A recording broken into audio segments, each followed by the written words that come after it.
Welcome, one and all, to a slightly late start of Low Initiative. DM was Asleep. absent. I was gonna flavor it out. Come on, let DM flavor things up. She was No. Asleep. dormant for 1,000 years, anyway. Yes. Anyways, okay, Miss Wise Ass. Um. We have a volunteer today to give us the abbreviation of what happened last session. So go take it away, Miki. Shit happened. I'm done. That's Nope, the best actual DM summary. one. Okay. Um, we escaped from the finny, which was all nice and good. We saw some flying Okay, pterodactyl finnies. use your pronouns or nouns. Or pros. We saw some pterodactyl finnies. Okay. Jesus Christ. Fuck. Jesus. You I can't ask us just to do fucked the up. intros and then Yeah, expect, us to do it well. I mean, it's just. I mean, she asked me to do her intros, and I'm expected to do it well. But who cares, Because Anyways, you're awesome and amazing, and I love you. yeah, whatever. So when last we saw the Lost Ones, they had just made their way out of the strange confines that they found themselves in. When their adventure began, they all found themselves in a strange lab of sorts, someone's domain. Clearly well made, clearly old, disused for many years. You guys made your way through the place, discovered a whole bunch of crazy, weird information. But you guys got out of there and found yourselves on some island chain. Once you made your way out, you guys found yourself on a cave at a beach. You made your way around, and eventually you found, you heard some noises. As a group, you guys decided to follow towards it, and you guys discovered some actual living humans. Um, you guys helped them fight off a group of misshapen small creatures. These creatures, best way I can describe them are kind of like grayer skinned goblins with disformed bodies. A lot of them had growths, misshapen bones, muscles, things like that. A couple of them even seem to be housing like mold and stuff like that. It's just not great. A Their lot smell of body was, horror. yeah, it was something is up with them. Um, but you guys were able to, push them back with the help of these strange people that you guys had found. Some of them wielded some very interesting weapons that you guys did not recognize. But the strangest thing out of all of this is they were expecting you. They seemed to be aware of your arrival in some regard, and they were actually out there looking for you guys. Not, specifically you guys, but generally for you guys. Um, then you guys were taken back to their establishment where they basically, by the time you guys got there, it was pretty late and you guys were pretty exhausted. So you guys weren't able to make out a lot of details, but they brought you into a place where you guys were seen by some medical professions, and you guys were attended to, and you guys were allowed to sleep. And you guys slept for a few days, surprisingly. You guys woke up and found that it had been a while since you guys had rested, and that you guys were being taken care of by these people. You were woken to find the Hasadak, as they refer to, scholar. Some people refer to him to, but basically the doctor, the medical guy. You woke up to find him. He and everyone else has tons of questions for you guys. You were also introduced to their leader, Bill, who seems, best way I can describe him is like California beach bum hipster. He looks kind of homeless, but he smells like he's from Abercrombie. Like eh, The uh, graceful homeless look. Anyway. yeah. Where he was going to answer some of your guys' questions when he took you guys outside to answer the biggest question about the sun. because you guys had noticed that for many hours of the day you can't see the sun. You can see light, but there's no sun. Where he took you guys, since it was still morning, to go look out upon the horizon to see the void, the hole, the nothing. There's lots of names for it. Basically, all of the area surrounding where you guys find yourselves is basically cut off, and there's nothing beyond. But that is where we ended it, with you guys discovering that Dreholm Isles, as they are called, is basically a location lost to everything else, apparently. You guys find yourself lost in this place, and this place seems to be lost with something. You're not quite sure. Memories are still pretty fuzzy, but you guys are making your way back into the hospital area. I'll just call it that for now. And you guys just made your way back into the building. It's all of you guys, the doctor, Bill, and the child that you guys found. Oh, yeah, they still have the child that they found, who is now awake and talking and stuff. Mysteriously, no memories, just like you guys, but even seems to be less aware of things, and was referring to someone as mother, different than mother. You know, mother. Right knows who I'm talking about.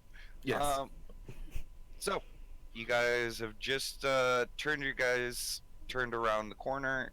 You just saw Bill, the doctor, and the kid go into the building. What do you do? Follow them, I guess.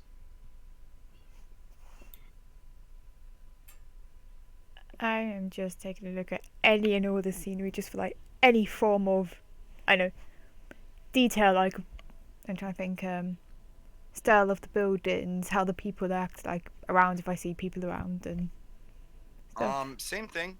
You still get a lot of people looking at you guys as you guys are passing by. But with what Bill said, it seems kind of obvious why they're all looking at you, and it's Yeah. not like disgust or anything. It's just general curiosity, no insight needed. And you know, more and more as you guys are progressing, more and more people who are just like looking but continuing on. You're not getting that full like stop of like, oh. When you say like continuing, are they like doing what was otherwise basic civilian stuff like shopping, doing business, or do they seem like Some of them militaristic-y? look like to be walking. Some of them have like these weird entities on these leashes that they're just kind of walking around. You just realize that this is not the time for this yet. Yeah, we're still in this. I was gonna say it was kind of dramatic music. Yeah. Walking across the street. But yeah, and same thing. Description as last week. A lot of people seem to be wearing a wide variety of clothing. But just they all seem to be just kind of there. Nothing too crazy, nothing threatening. Even the people who are curious, once they notice that you're looking, they give you a nice, polite smile. I'm just gonna go up to Mother and be like, these people are weird. I think to them we look weird. They are I mean, most we're not definitely that weird. weirder. I mean, Yeah, they're definitely like, you know, I weirder. saw like rock people like me, I guess. So But don't they look like us? Okay, to Yeah. be fair, colored people. rock colored people, my bad. No, they're definitely the weird ones. I'm inclined to agree.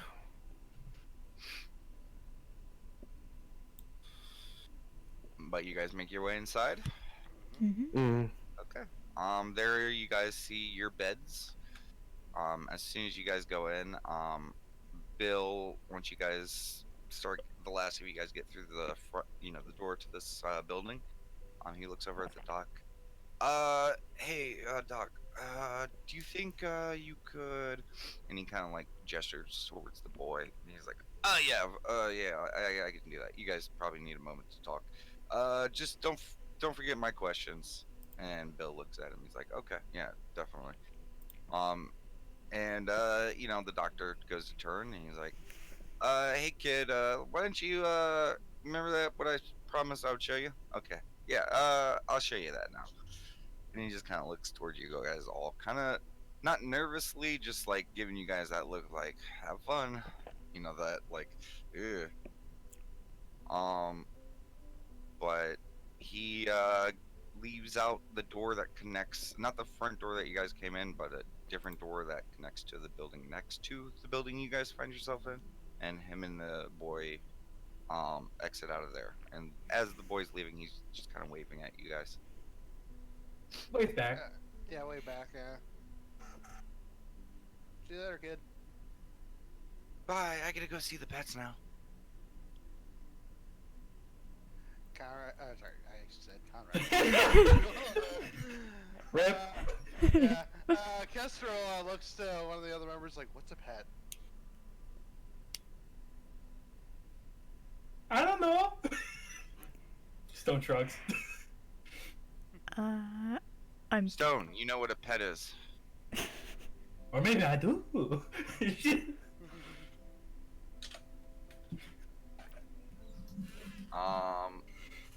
Yeah, Stone, you get a brief moment where you're like, oh yeah, pets, those are the people that you keep to entertain yourself. They're better than the normal slaves. Yeah, you keep them. They're better than slaves. Wait, No, what? better than Oh, so better than slaves. Normal slaves. I have many questions about your past right now. Me too. Yeah. But the rest of you guys understand what the moniker a pet is. I didn't know. Dog pet. Well, he said we you didn't understand- recognize a dog. You understand the concept of keeping something as a pet. Okay. Huh. There were people that walk in Yeah. with creatures on leashes. Wait, do you ask that out loud? Oh no, I was just gonna say that out loud. Oh, which ones? Brief description of what I saw. Oh, okay. You mean the barkies? The what? The barkies. Barkies? Can Yeah. I roll for if I know what a dog is? I mean, you know what a dog is. I know what a dog is. It's a. You mean a dog? Dog? It's like a horse, but small. Okay, we've been over this. What's a horse? Yeah, they still don't know what a horse is, so. Horse is like yay big, put hand up, you can sit on it, it takes you to places. Mother They just like apples. Mother just puts her face in her hands. I've got it. Stone, you get on all fours, and Kestrel, you sit on Stone. Or the other way round, however you prefer it. I'm- What? I'm Look just at as... Kestrel get on all fours. Okay, Kestrel, you get on all fours then. Just this... I did I'm- not agree to this. You know what? Let me try something. Do you have any paper and writing utensils? Yeah, Doc should have something around. He just walks over and grabs a piece of paper and stuff. Alright, I'm going to attempt to just sketch a quick drawing of what a horse is. Okay, give me a charisma check with advantage. I just wanted to see someone riding someone like a horse. 15. You draw a pretty good horse. I just show them the paper. This is a horse. Oh. Never seen one of those before. I'd have expecting a stick figure. No, Like, it's I a just very, says that out loud.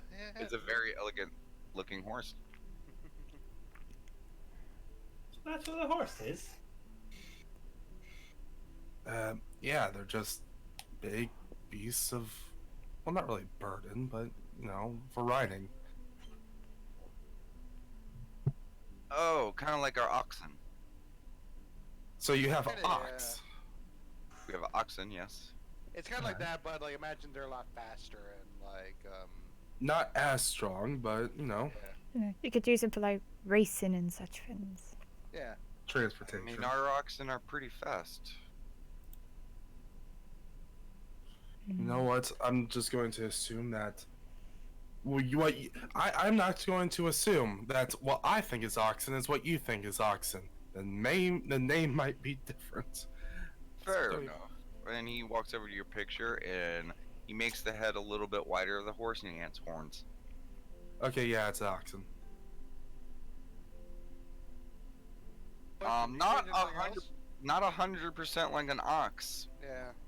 Hmm. Because you just changed the head, right? You didn't change anything Yeah. else. The body itself looks very Horse-like? equestrian still. Yeah. Really? That looks like a thing cow. Yeah, it looks like a horse mixed with an ox, kind of. Weird. I guess that explains the lack of horse. Am I to believe that ox and horses became one species? This is crazy. That's I'd like to see one in person. We can get to that definitely. Yeah, but sorry, aside from all the animal stuff, I believe you had some stuff you wanted to clarify for us. Yes. Well, first, I think it's more than fair, and something's supposed to be happening right now, literally, but I'm just waiting for something. Give it a second. Speak amongst yourselves. Okay. Alright, so Stone, what you need to do is get on his back and No, we're not demonstrating the horse. He already knows what it is, sort of. well, clearly he doesn't know what a horse is. Are you sure You need about to that, Castro? Why, Castro, why don't you show the good people the potential of a horse? How fast it can gallop, what it can pull behind itself. I'm not that strong. how much Are you horsepower do you sure? think Kestrel has? Are you sure you're not strong, Kestrel? I'm like not super strong. I'll say that much. Ah, sure you are, sure you are. I definitely say Stone's stronger than me, probably. Good things are in small packages. Give it a second. Technical glitch. He's on. You get Kestrel to be a horse. Good enough horse kestrel. Come on. Just pop. Let us dream.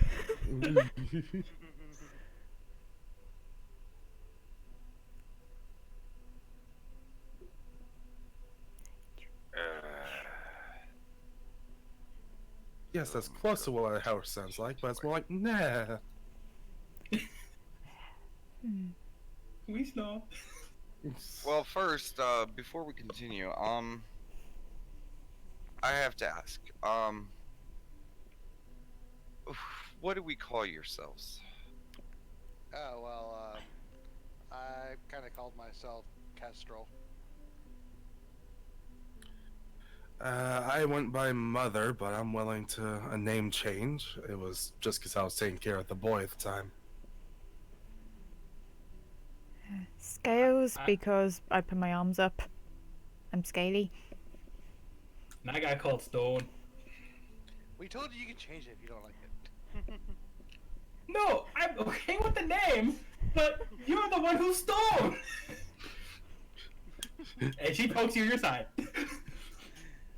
Yeah, but you bring it up a lot, so I was wondering if you were fully okay with it or not. That does remind me, Mother, maybe we should call you Auntie instead. Auntie might be a better option, yeah. You know what? I like Auntie. Yeah, plus we don't want to, confuse the kid enough with Okay, and his mother watch, is. watch as Bill crosses out something. Okay, Auntie instead. Got it. Imagine it's like, are you sure you want that name to be, like, in a game? But at this moment,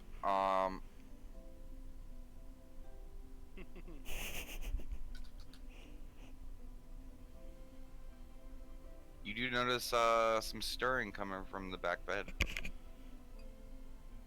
Oh, is that your, buddy? Kester looks around. Not mine. Sir, as he sits up and you guys watch as he goes towards the back bed where there was someone laying down. The person that arrived before you guys. And Also- that we poked a lot. Well, Stone poked. Yes. Not poked him all tipped off the bed. Yeah. If he's angry, Stone, you gotta apologize to him. Or pretend it wasn't you. Yeah, I'm that more option. surprised he didn't wake up. You just hear him moving around and Bill goes to get up. Are you guys just sitting there? Yeah. I'm curious, so I'm watching. Yeah, just watching. There. Yeah. Okay. He kind of like looks around a little bit, opens up his mouth a little bit, and you just hear this kind of like squishing, kind of like airy kind of noise come out. Oh, that's horrid. Yeah. It's like he's trying to talk, but it's not working right.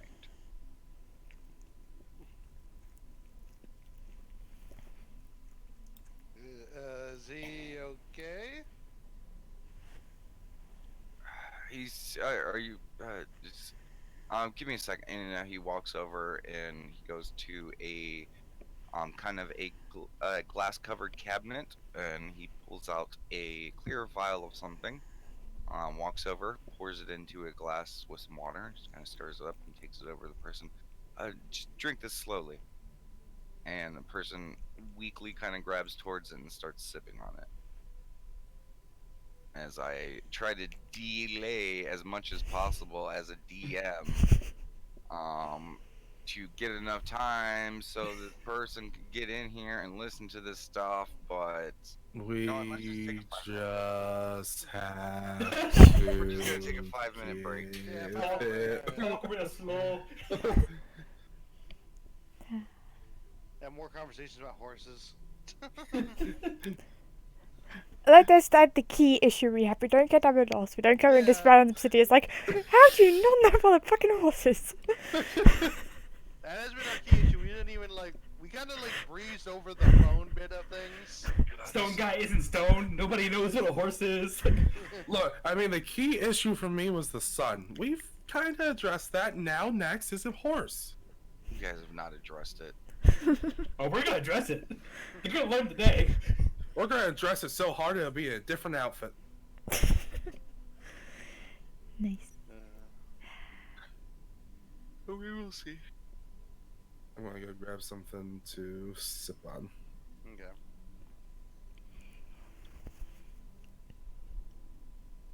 I am gonna sit here and try and hold back all the sleepy jokes.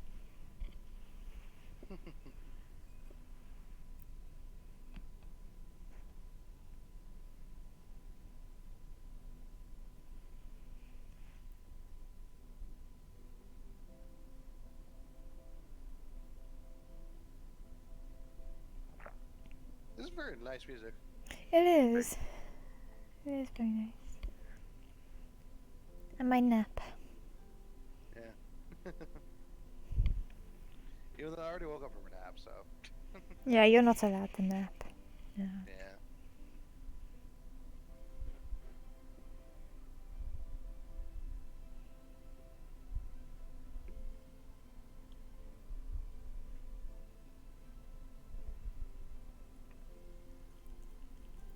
We have fun here. Thank you very much. Ow.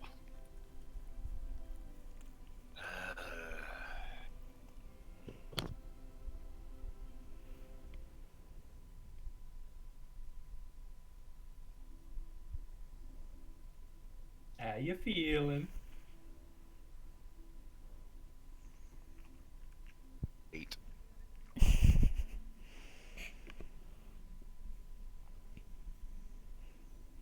I was gonna say, is his audio not working or is he messaging? His internet's not working on his PC. Quote, end quote.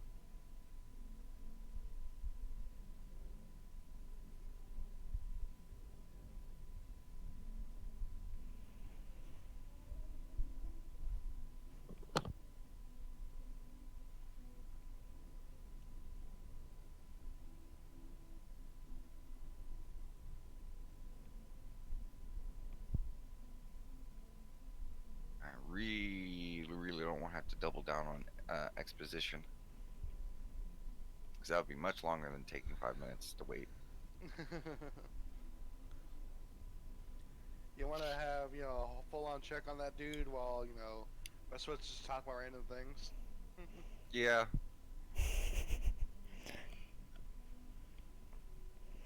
After the 5 minute? Huh? Oh, you said you want us to just talk while we waited for the technical difficulty. Well, I'll think of something. We got 2 minutes. No worries. All the worries. That's all I do as a DM.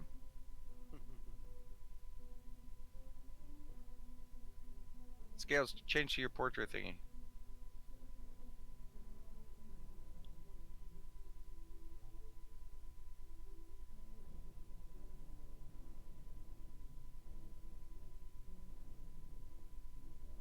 Oh god, my neck. Sleep on it, bunny? Yeah. Hmm.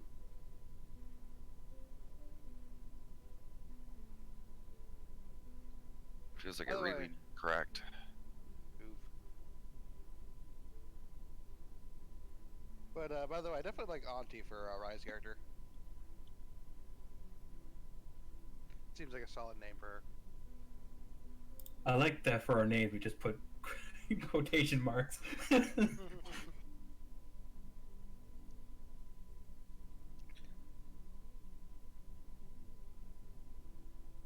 Actually, what I didn't notice, I'll do that now. Put stone too. Okay, he's back on. Let's see. Fingers crossed. Still on phone.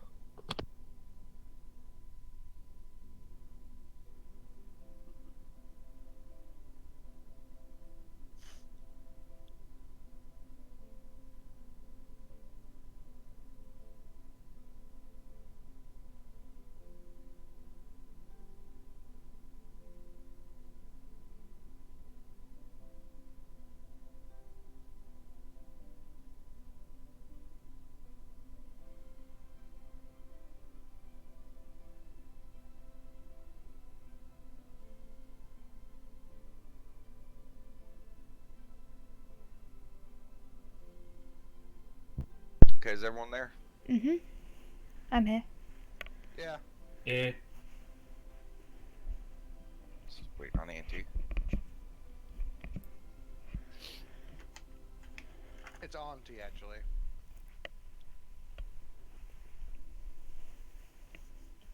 Auntie, got it.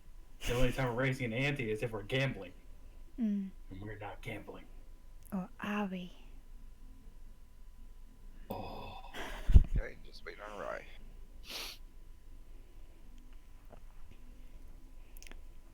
It's fine. I gotta do stabbings anyway. Man, we are off to a great start this Sunday. Yep. Yay. I like to think this is low initiative, but real life. Yeah. Funny thing is, I'm almost done with my water, so I'm gonna have to, get up and get more water in a Just bit. go get it now. Okay. I shall be back. Okay.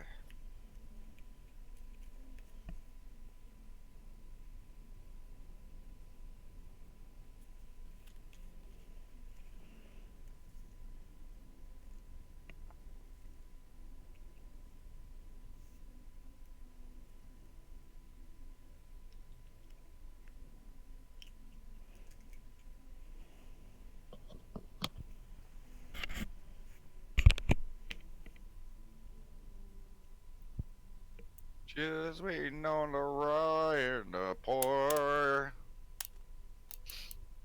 And the sin and the everything. I'm here. That's my punishment for making you guys wait. It's okay. So But to be fair, I only made people wait like 2 minutes. exactly. That's why it's okay.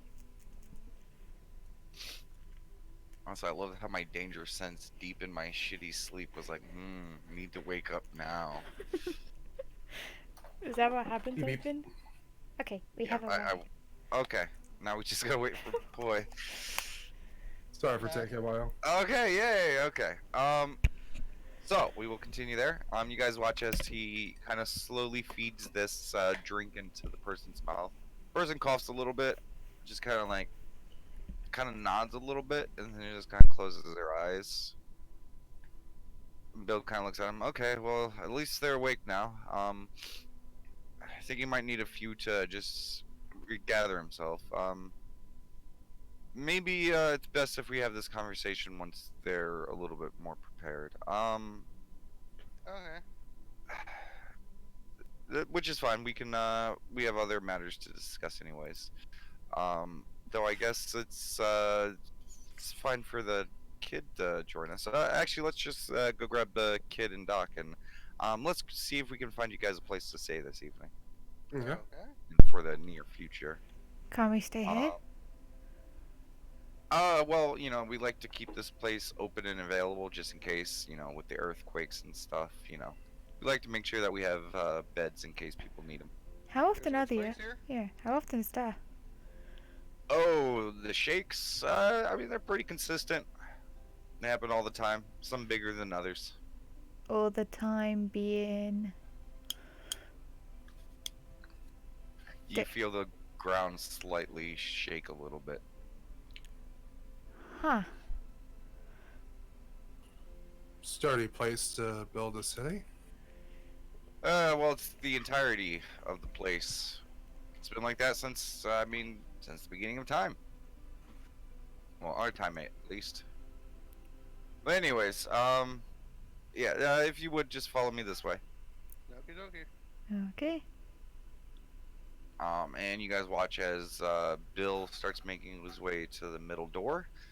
As he does, he pulls something out of his pocket, like a rolled up piece of paper, puts it in his mouth, lights it, by pulling out this little piece of metal that he runs his finger across and it ignites, and he lights the thing. As he goes and opens up the door and walks through. Follows. As you follow, you get a smell. It's kind of stout, kind of stinky a little bit. Very herbally. Oh, what's that?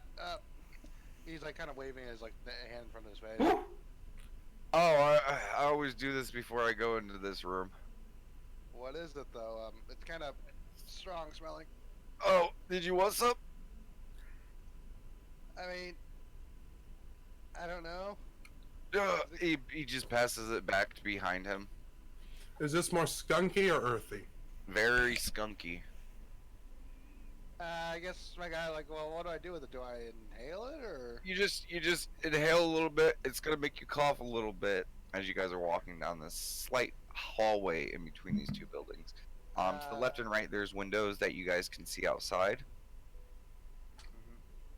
But Bill pauses for a moment as he turns and waits for you guys. Well, first But I took the hit. she's not here because you know, Doc doesn't like it in his office. Okay, I'll try it, I guess. Okay. Who's trying this? I want to see people's reactions first before I try. Okay, Bill, So give me not- a Constitution check.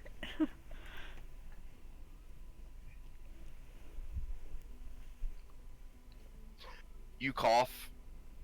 There's a taste to it, a flavor that is kind of foul at first. Like it's harsh, but once you get past the coughing, a veil kind of washes over you, and you're just like, oh fuck, I'm high. Who's passing it like- next? Above things. No, we haven't gotten to that part yet. You've literally just started feeling it. Who's taking it next? You probably won't get that warning out until the second or third person, to be honest. Fair enough. Auntie is going to take it and be like, well, only live once. Second verse, same as the first. Constitution check. You inhale a big, large amount. Even Bill's eyes go wide, and he's like, "Oh wait, not that much." But it's already too late. You inhale it, you hold it, and you kind of stare. And all of you guys, you see Auntie like hold her breath for a length of time where you even start getting a little worried. Her face starts to go just a little bit red, and then just lets it all out in a big poof. And after a moment, right? Yeah, you're feeling it. You're really feeling it. Some good Yes. shit. She just looks down. Now that's good. Okay. I think Who's High next? five. you have a higher tolerance of earth than me. Who's next? Stone doesn't want any. Okay. I'll I take it. gesture to scales. Yeah, there you go. Yeah. Yeah, Bill looks at you. You're close enough to legal age. We'll give it to you. Huh? Oh, your people. You know, they have a smaller legal age than most of us. Wait, what's a legal age? You're young. Oh, legal age. How do I explain that? Certain things we've decided that as little people not in charge of their own destiny because they don't really understand the world, you know, they're not really, you know, of a good mind to really decide what is good for them. And, you know, so we make it to where you can only do stuff at a certain age. My people are the exception to the rule? No, no, you guys just have a different standard. I think he's just saying it's a different scale, so to speak. That's fair. Yeah, it's good. I think. you Yeah. and Bill say it at the same exact time. Nice. I shall We all do start my top fighting. thingy. Yeah. You take it a little bit better than your gray-skinned friend. But yeah, after a few moments, you feel the veil wash over you. I'm funny. That's where nat 20s came. I like this legal age. Yeah, it's pretty nice, and plus you guys might want it for this. Hmm? As he takes it from you, takes one last little thing, puts it out on his little sandal, and puts the rest of the thing in his pocket. He's like, okay, follow me. Follows. Okay. As soon as you guys walk in this room, it's kind of dimly lit, but you guys can still see a comfortable amount. There's still windows that bring in light. Funny thing, the room doesn't really need a lot of light because the first thing you guys notice as you guys walk in are lights. Moving lights. Lights with form. Bouncing around the room, flying. Engaging with each other? Dancing? Playing fetch? Playing tag? Wait, what? All these lights, they're not lights, they're things. As you guys walk in the room, you guys see almost it's hard to count because they were moving around so quick, but at least 30 or so of these entities that seem to be made of pure fireplace light. Wow, this is kind of trippy. Different colors, different shapes, different sizes, but they all seem to be made of some type of just light. How close do they come? A few of them get pretty close. They whiz by. Right, you're kind of looking, you know, in your state. You see one buzz past you, and you swear it was, you know, it looked like a snake. Then you see another one. It kind of looks like a turtle, but different. Blue skin turtle. You continue to look at them. Some of them look like animals. Some of them look like things you've never recognized. They just all seem to be made of light. And off on the far edge of the room, you know, you do see, hold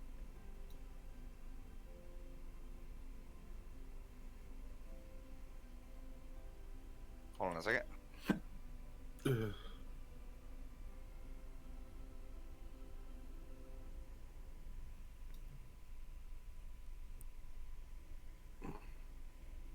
You do see the doctor and the small child off on one of the edges at a desk.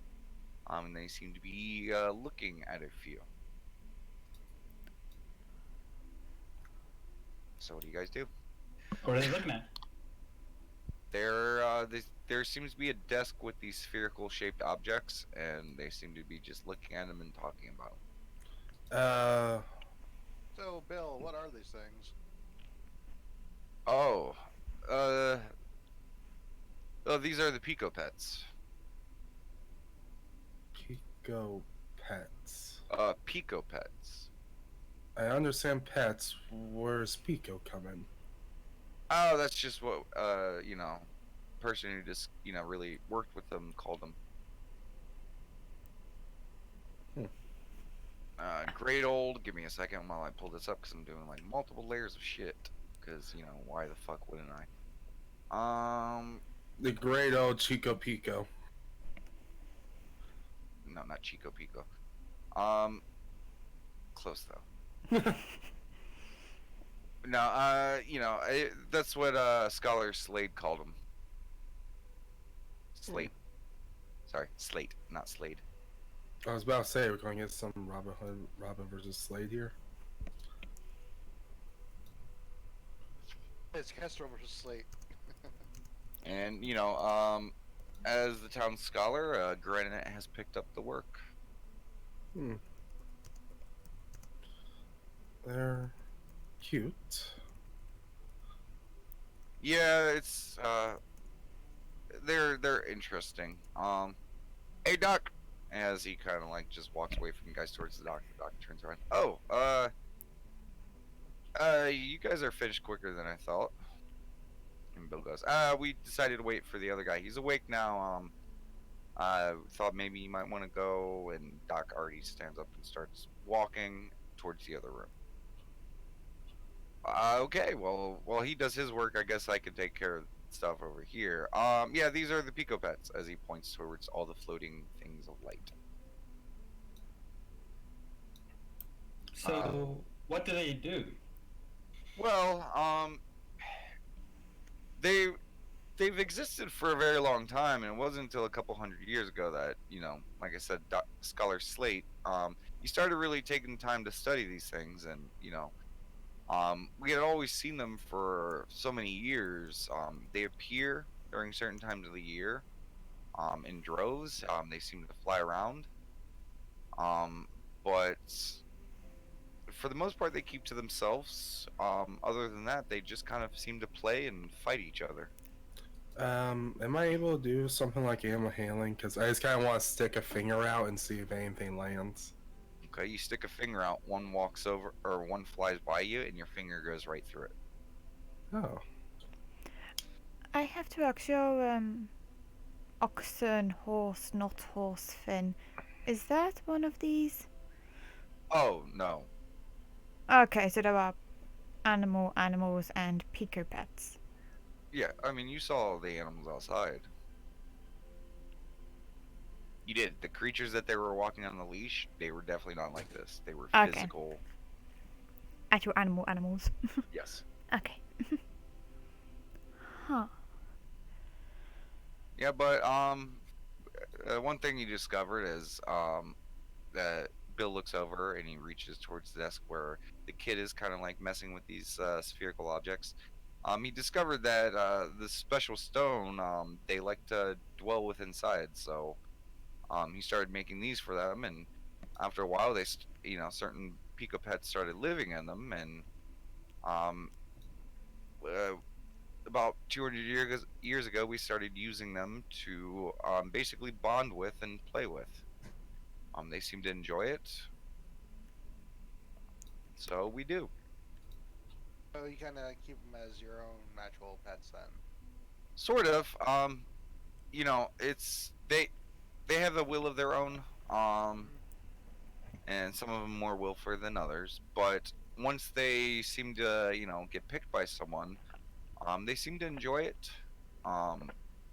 Because one of the pastimes is, people with Pico Pets would use their Pico Pets to basically battle each other. I mean, half the time they would start battling themselves. But I mean, yeah, I really wish I could give more information, but I hate to say it, we're still studying these things ourselves.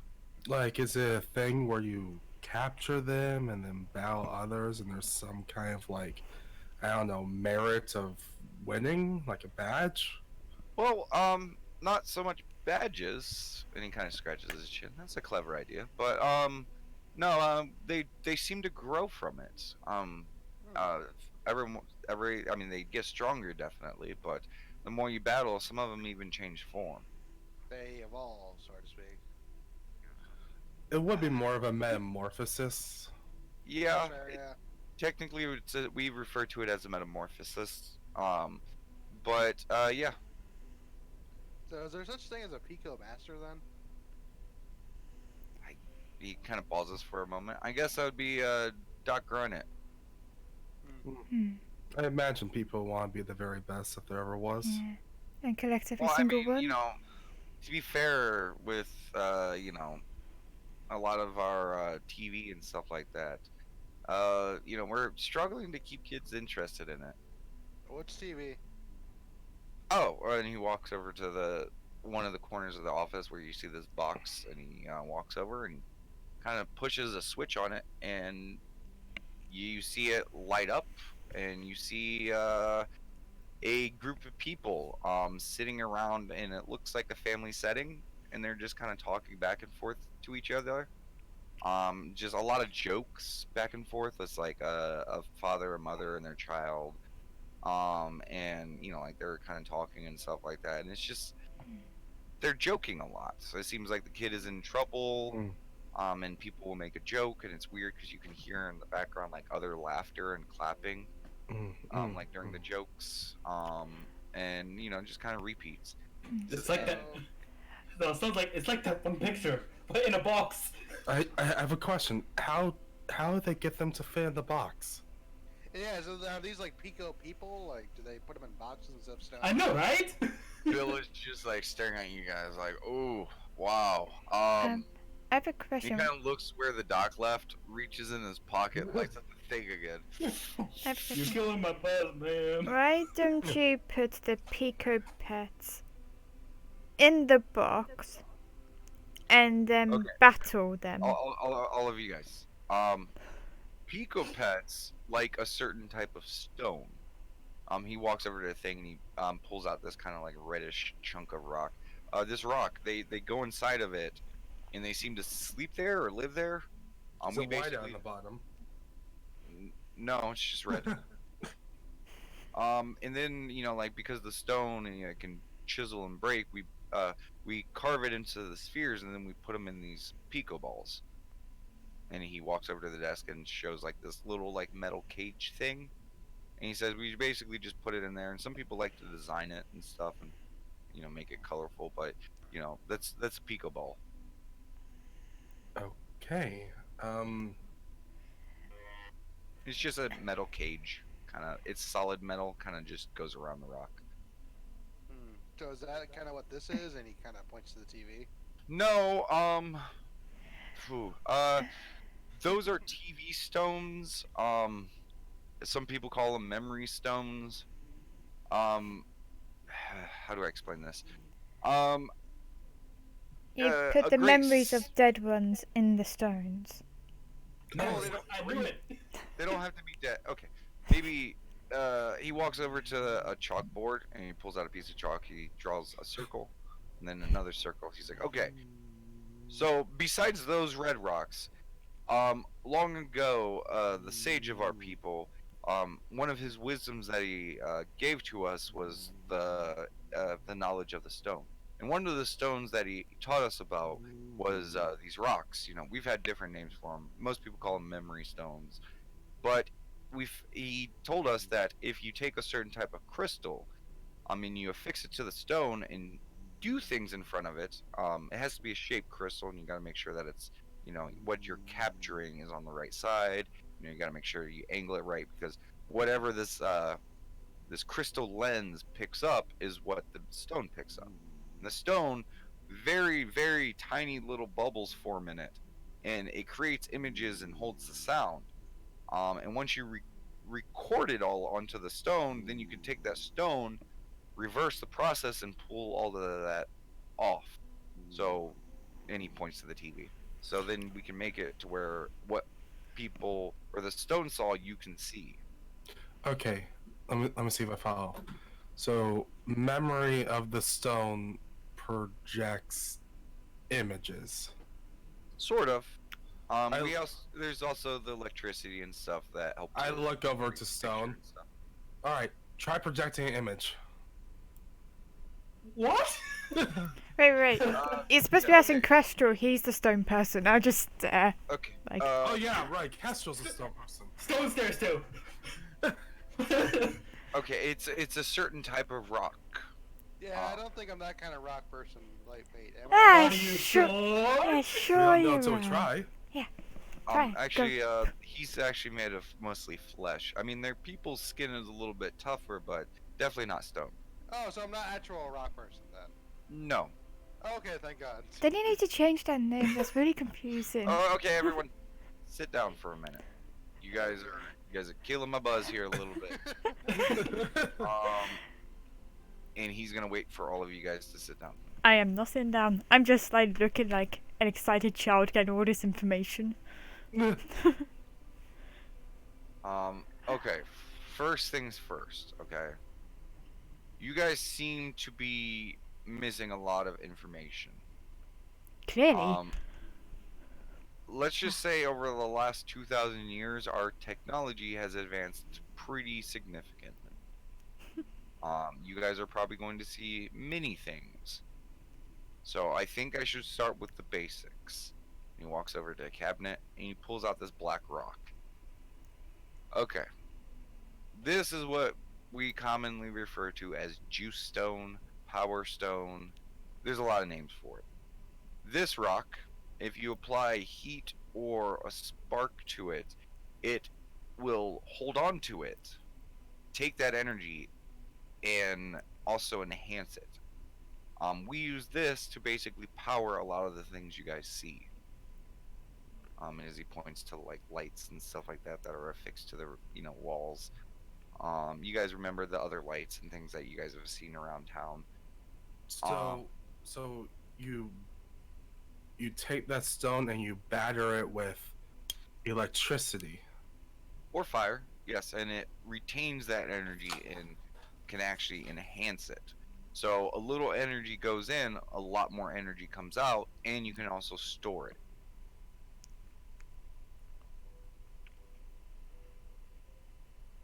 Okay. I feel like I need paper and some writing stuff. You just see Auntie with the stuff she had from before, just like scooting it over scales. Yeah. With Right, the right, horse right. drawing still on it. Yeah, I just wait. Diddle doodle, Okay. wait. And basically we use either tubing or wiring to transfer that from place to place. We have like a main building where a lot of the the power stone resides, and that's where we kind of maintain it, but we have a lot of wiring and tubing that goes throughout the entirety of our land that allows it to be transferred from each individual house and building. It's actually quite a wonderful bit of technology. It allows us to light our homes and heat our homes very effectively. And cook and do many other things. Later tonight, you guys will get to experience our lovely hot baths, and that is one of the things that is provided by this wonderful stone. It is also what allows our vehicles that you got to see to move. Oh, those giant like silver dishes things. Oh yeah, our engines. Okay. Damon, correct me if I'm wrong. That thing was like kind of like hovering, right? Not hovering. It was on Not wheels. hovering. On wheels, okay. Yeah. The horseless carriage. Yes. Whatever a horse is. I'm Right. assuming it's like our oxen in some way. So You yes, just it is an oxenless carriage. Yes. Okay.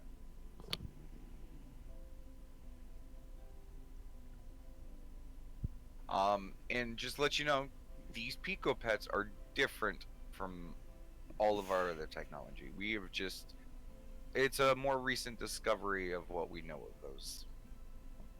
So, are these things out in the wild as well, or are they only in this building? Yes.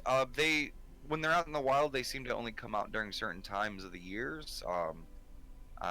During the rainbow lights. But once the rainbow lights come, you'll see them come out in droves. That's usually when a lot of the people who still use Pico Pets will go out and battle with the wild ones. But people still battle their own Pico Pets in between time as well.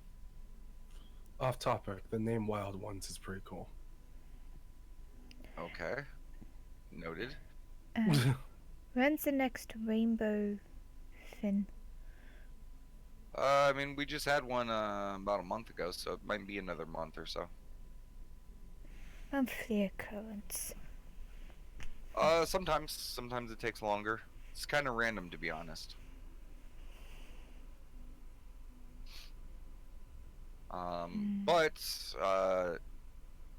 I'm sure once Doc gets back, he'll be more than happy to give out a Pico Pet to, and he kind of looks at everyone. Well, I guess you two, as he points towards Scale and the little kid. Big eyes light up. Oh, is it only for younger people? Well, usually, it's when a kid reaches 12, we give him one. I mean, to be fair, we technically all reached 12 at some point. Yeah, I mean, I'm sure the Doc could make an exception. Okay. But you know, it's kind of his deal. You guys kind of have to discuss it with him, and the kid looks over, looks like really excited when he hears the first part, and then when he hears that the Doc has to take care of it and stuff, he's like, oh, like he has to wait. Yeah. If he's close enough, Ruffle is here. Yeah. I just be like, I feel your kid. But now that you guys understand that we have technology in Pico Pets, Huh. yes. Is the Pico Pets of the legal age thing? Because we took the smoke stuff, which made us feel really, really good, and the Pico Pets. I'm trying to figure out your legal age This terminology. does not have to do with the legal age. Okay. This is the age 12 is just what Limestone and Slate decided would be the best time for them to, you know, kids to get them.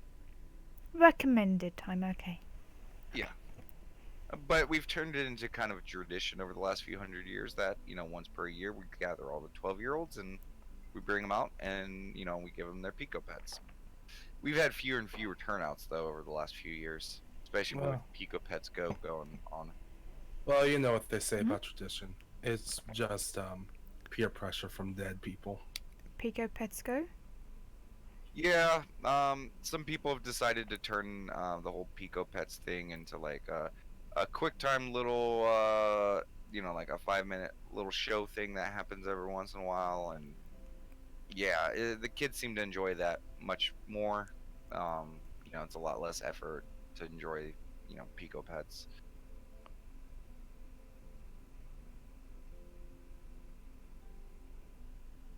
I just think they're cute. Yeah, some of them are, as he kind of like looks at one. Yeah, With they a look fly. pretty cute. Yeah, some of them are assholes though. I mean, just Bill looks like he's, you know, thinking of a memory, and some of them just refuse to listen to anyone. Usually, if a kid gets one of those, we let him swap them out though.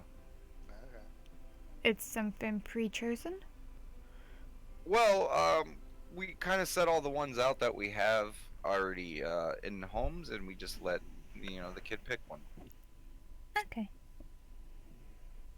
I was assuming it's kind of a magical thing where the Pico picks you. Magical. That would be silly. I just gestured to the Pico pet. Magical. It's light. Magic. Magic. Raises his eyebrow.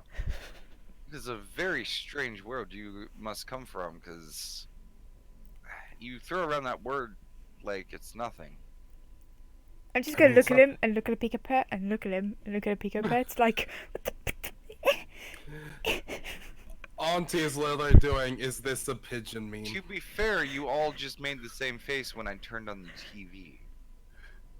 So that's not magic. You strike a stone with lightning. That's magic. Maybe it's a translation issue. Maybe they don't speak the language we normally speak. Maybe they have like an accent. Oh, you know what it probably is? Yeah, probably. You know how horses here are oxen? Magic here is technology. Okay, no, we know what magic is. It's in our fairy tales. Then why don't you know what horses are? I mean, if they don't know it, I mean, you have to think of a different answer. You got beat it right, but I'm high-fiving you from over here. Magic, arcana. Used to bend the world to your will. You could perform many feats that seemed fantastical, creating things out of nothing. I can tell you this much. I mean, besides the Pico Pets not knowing where they come from, You know, it's like They it's some still kind of exist. magical thing where you don't know it, but it exists. or technology we just haven't learned yet. Yes. Very Magic. different. Okay, this magic you speak of. When you create fire, how do you do it? It just happens, right? Yeah, I snap my fingers and it goes. See, technology, you actually have to do stuff for it to happen. Well, We still have to carve these stones. We still have to make the metal balls that they reside in. Uh, We still have to shape the stone so that it's correctly sized to contain the right amount of energy. I was Because gonna, trust me, if you put too much together and you ignite it, the results can be catastrophic.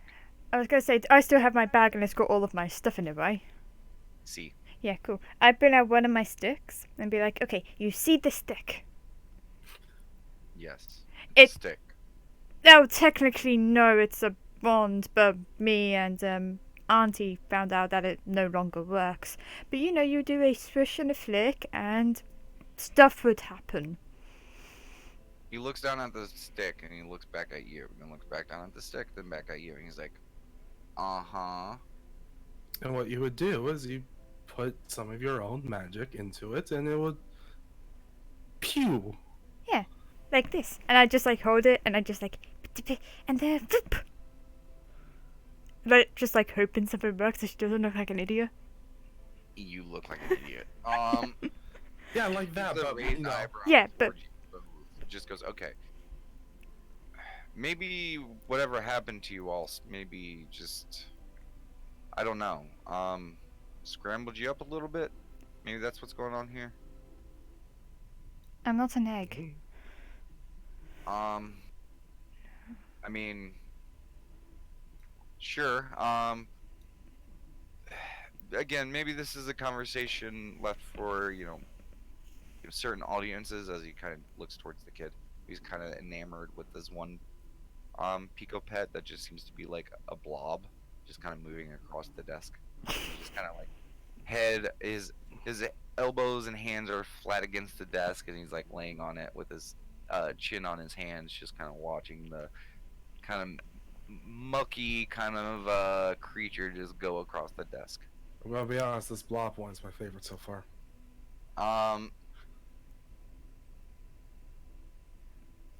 But for now, while we wait for the doc to examine his patient, maybe it might be best to try to get you guys a place to stay for the next few days.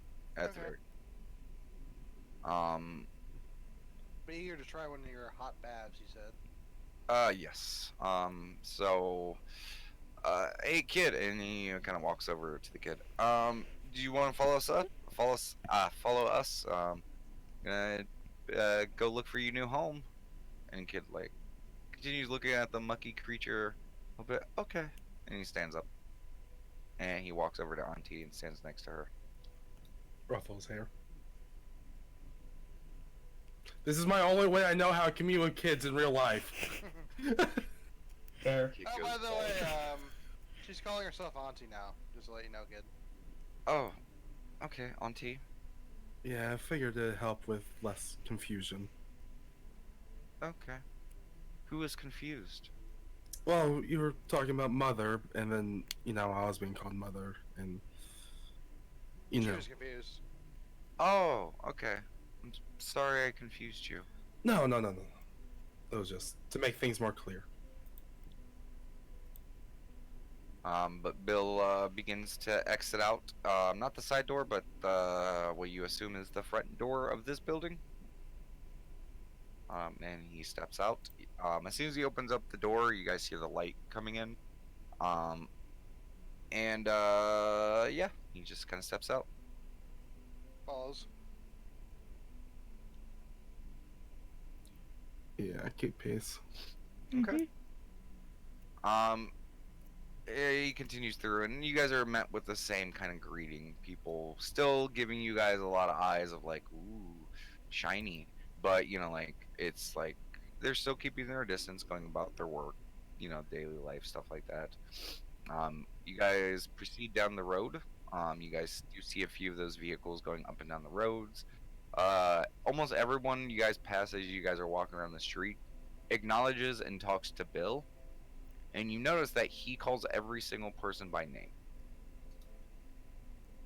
That's a lot of names to memorize. Oh, well, I know everyone, so, you know, it's my job. And it's very interesting. Like, he walks by this one house, there's an older lady. He stops for a moment just to talk to her, like, oh, yeah, I'll be over by, next week. I'll help you move those, old chairs and stuff out of your place. I'll help you. And then he goes down. There seems to be an establishment has a smokestack coming out from two separate sides of the house. You hear a lot of metal clanging when you walk up to it. And he stops by the front. There's a door and a window. You guys look inside and you see a very short man and a tall man pounding away at a block of hot metal. And Bill kind of yells in there, "Hey, do you guys still need that extra hand next week? After I'm helping out with old lady McAllister, I'll be free. So you guys got me for a few hours." And they pause for a second. "Yeah, we got a couple valves to make. We could definitely use your hand." And he's like, "Okay, I'll bring my welding gloves." And he just continues on, and he repeats this. For a So, while. well, with the guys making the pipes and everything, like, what exactly are they doing? Right now, they are taking a piece of metal and they seem to be shaping it in like a half circle or a half cylinder. Ooh.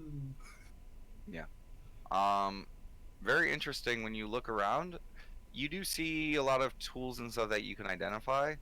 There's also a lot you don't. There are some strange devices and setups that look like a bench with like a metal rod with these weird cords and things attached. You've never seen anything quite like it. You don't know its function or form, but given its placement and stuff attached to it, you get the sense that it's part of the smithing process, but you just don't know what the hell it is. You just kind of chalk it up to another one of their strange technologies. There's gonna be a lot to learn. But he continues this with a lot of people. He stops at a place where, it's a family full of a lot of kids. And, he's like, okay, yeah, yeah, I think, next week I should be able to take a couple hours to be able to watch him while you and your husband get some, rest and maybe go out on a date. And he just continues on person by person, just telling them like, yeah, I can do this. And it's strange because you're waiting for him to like, you're like, sorry, I got something else to do. But no, he always schedules it somewhere else. And it starts to get to the point you're like, man, when the okay, he's the leader, but he seems to do everything. Yeah, so what is your job exactly? It seems to be you're picking a lot of jobs. Well, kind of the leader of the place, so I do everything. How am I supposed to know what needs to be done if I don't know what is there to do? That's fair, yeah. But everyone seems to treat him in a very, very friendly regard. But this continues on for quite a few blocks until he stops in front of a pretty sizable white stone house. It's not like marble or anything, but it just seems to be a very light colored stone. It's 2 stories, pretty decent size, not the biggest or smallest building you've seen, just average. He's like, yeah, this should do. The West used to live here, but with their family getting sick over in Mining Town, they've decided to move over there, leaving this house vacant. And he walks up, rifles through some of his pockets and pulls out a key, takes it to the door, opens it, turns around, thinks about it for a moment, then looks at you, Kestrel, and hands you the key. Okay. Uh, Open the door? he's already opened it. Okay. That's for you guys. If you guys leave out, just make sure to lock up. We don't ever have problems, but it's standard practice to lock things up just in case, because you know, Privacy. privacy, things like that. If there's an emergency, or some people just like to have their own space. That's fair, yeah. So What's this place again, Damon? what do you mean? Like, what's the name of this place? Or it's just like a White House, or what was it again? It's just a very white-looking building. It's our house. I just need to know for like note-taking purposes. That's why I was asking. Whatever you decide to note it as. Alright. Key to White Building. And he opens up the door and he's like, welcome to your new home. Okay. Mr. walks in. Okay.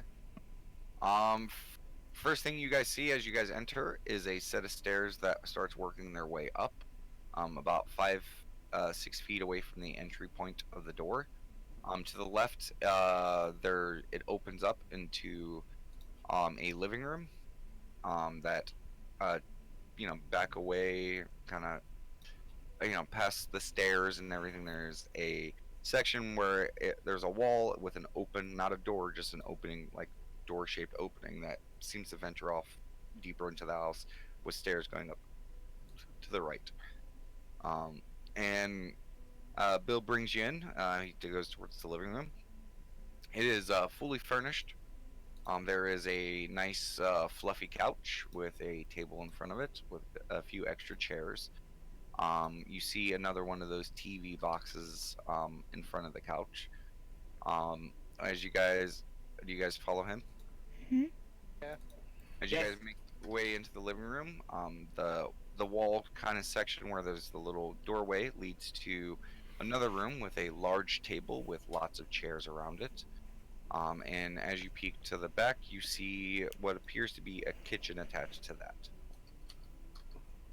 And he looks as you guys all enter in. He's like, "Okay, like I said, this used to be the West's house. They moved. They've taken all their personal belongings and stuff like that, but they've left a lot that was just too much for the move. And plus, they were moving into an old family member's house, so there was a lot of furnishings they had. But we figured, their family was about the size of yours, and this house should accommodate everyone. But we got the kitchen and dining room over here. And next to the kitchen, you'll see a door that leads to the backyard. There's not a sizable backyard, but there's enough to where you guys can enjoy the weather out there, sunbathe, whatever you like to do in your spare time. And if you follow me this way, as he starts leaving the living room and starts heading up the stairs. Follows again. And here we have 6 bedrooms, and there's 4 on this floor, and he points to like a set of stairs that is at the other end of the hall at the end of the stairs. It goes up, the stairs go up, kind of cut left, and then there's a hallway that kind of cuts back towards the front end of the house.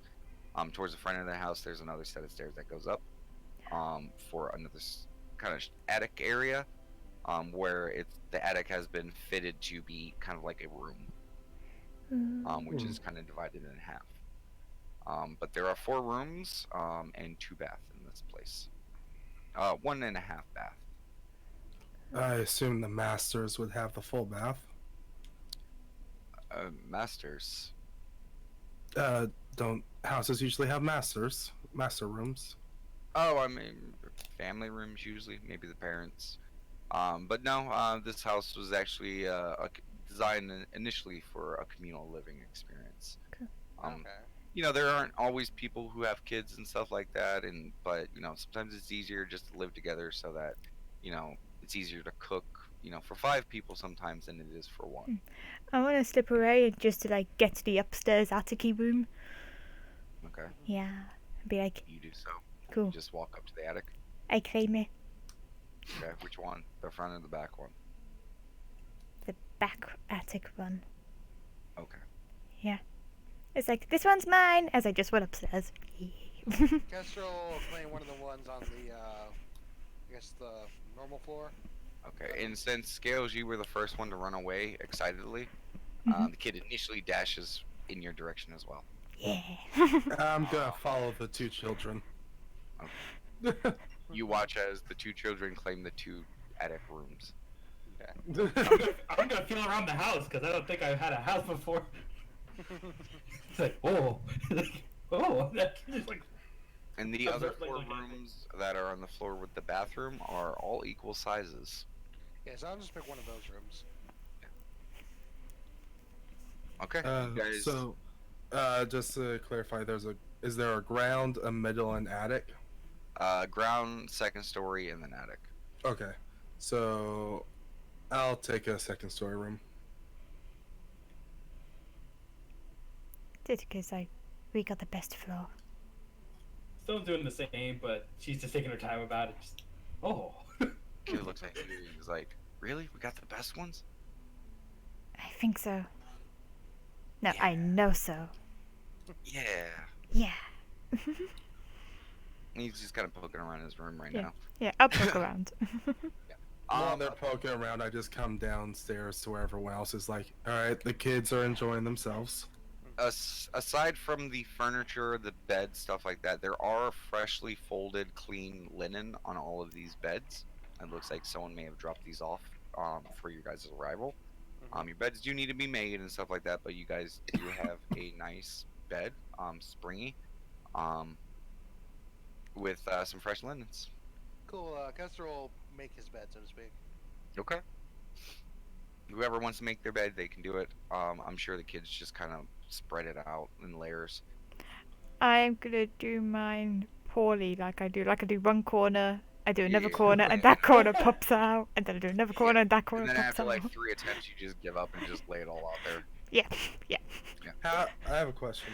Are there rooms that aren't claimed? 1. Alright, I'm going in there. I'm going to Don't the. have to claim anything. Oh, well. I'm going.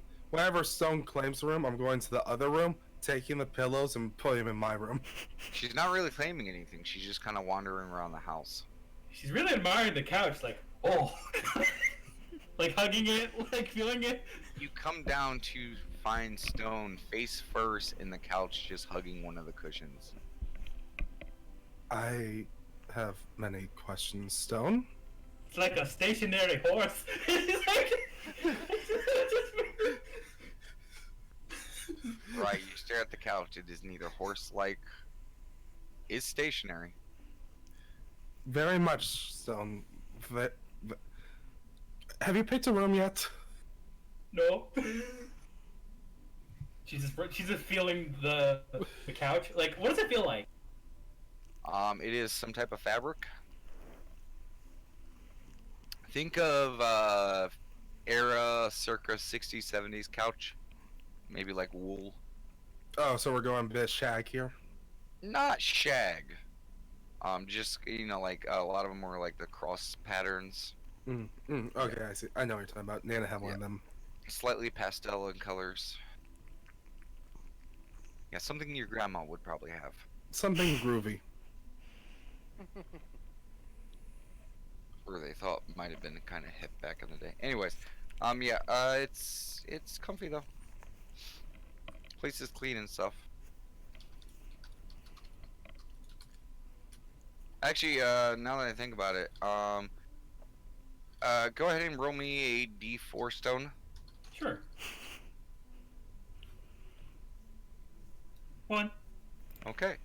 As you're snuggling up against the couch, you hear a quick psh noise as the TV turns on, and you feel something hard that you're laying on. I roll off of it, whatever it is. Okay. You see a strange, metal square device with knobs on it. Something poked me. And the She TV remember, is like- currently on. Like as soon as it poked her, she like rolled off the side of the couch, and she probably fell onto the floor. I'm gonna lean over the couch and pick up the thing. It has some knobs on it and a button.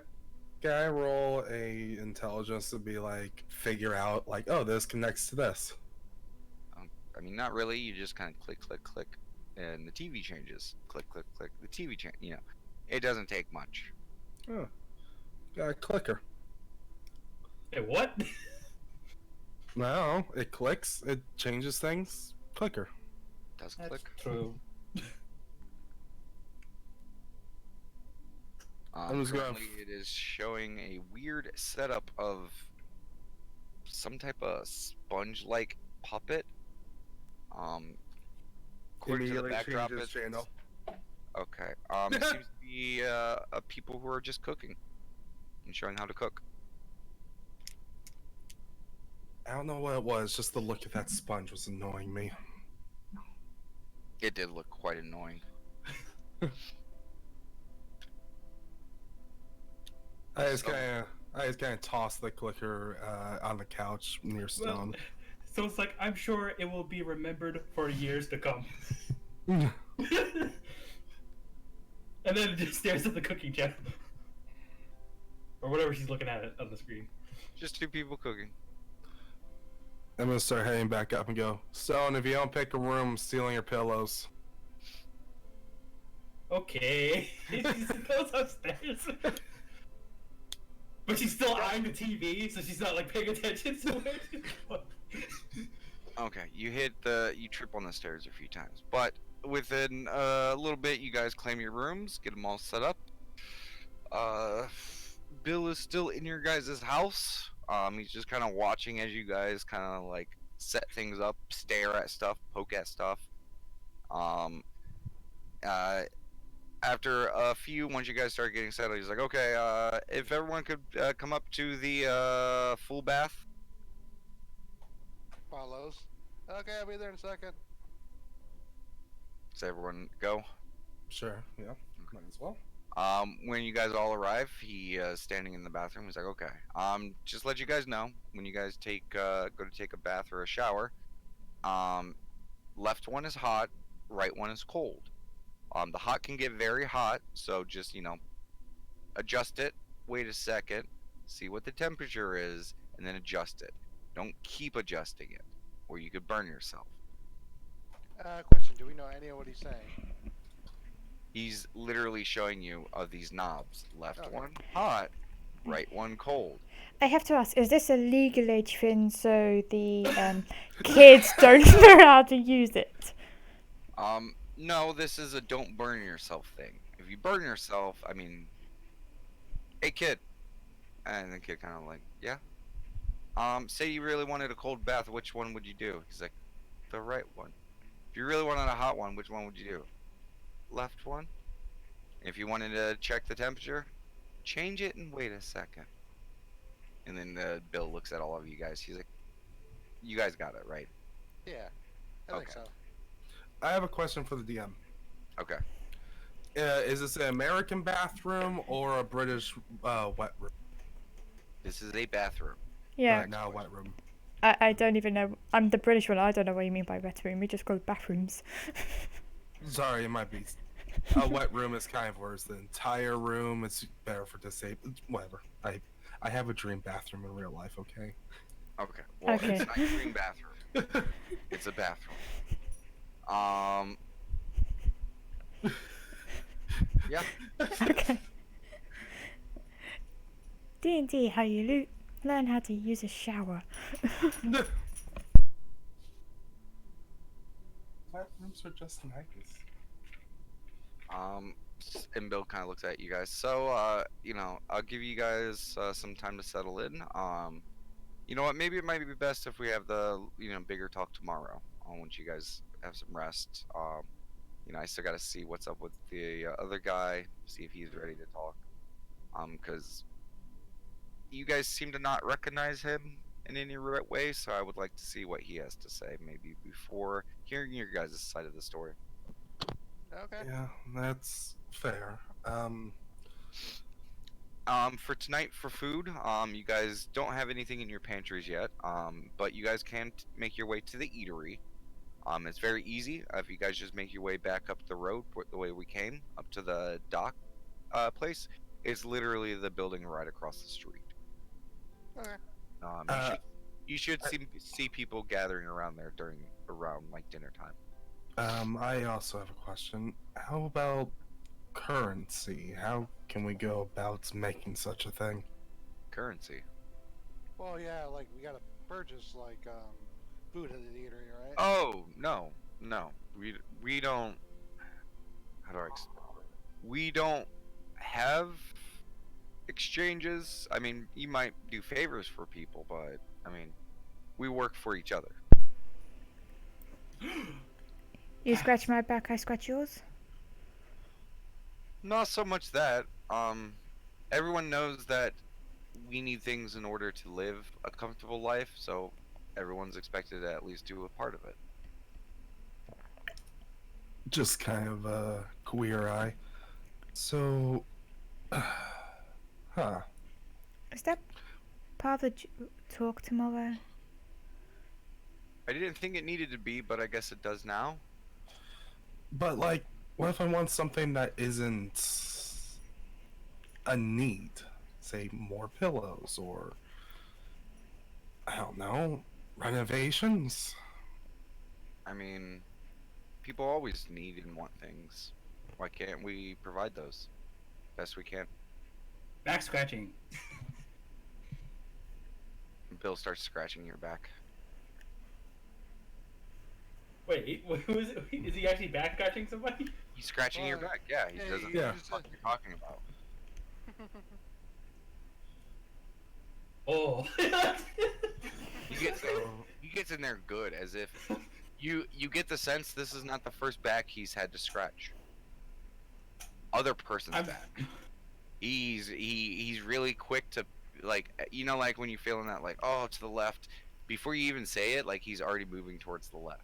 Like it almost seems like he's reading your body language to know where to scratch. I bet he already even like moved my very long hair just to make sure he got like to my back. Yeah. He's on point. Oh, okay then. Stone is on cloud nine right now. Like, yeah. So if currency is not an issue, how can we help the community then? We'll get to that. I think it's probably best if you guys, settle in at first. No one's expecting you guys to, pitch in right away. Those are things we can discuss. Another thing, you guys may want to make your way over to the clothing place. As he kind of gestures to you guys wearing hospital gowns still. Yeah. Yeah. Maybe the it clothing may- place first. Sure. Go back down towards the Haas dock. It is on the same side as the Haas dock, but just go 3 more buildings down. You'll see some open glass in front where you'll see some statuettes that have clothing already on it.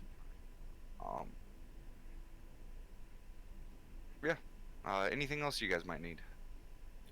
Less of a need, more of curiosity. Where would I procure some smoking agent?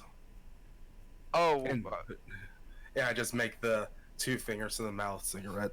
well, I mean, most people grow their own, but some things, people tend to take care of themselves, but a lot of those things, I'm gonna actually go around to a few places right now, and just make sure that you guys have other things just in case. I'll make sure, stuff like that is included. Okay. But for now, as he pulls the strange device out of his pocket, it's a few buttons, and he starts talking into it after a moment. Yeah, could you guys meet me over at their place? I'm gonna have you follow them around just in case they need assistance. Yeah, no, no.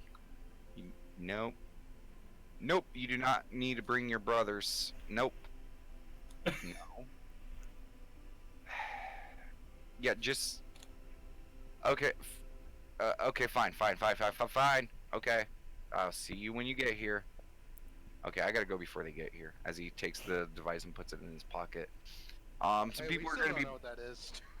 Oh, this is a Pwn. A phone? A pound.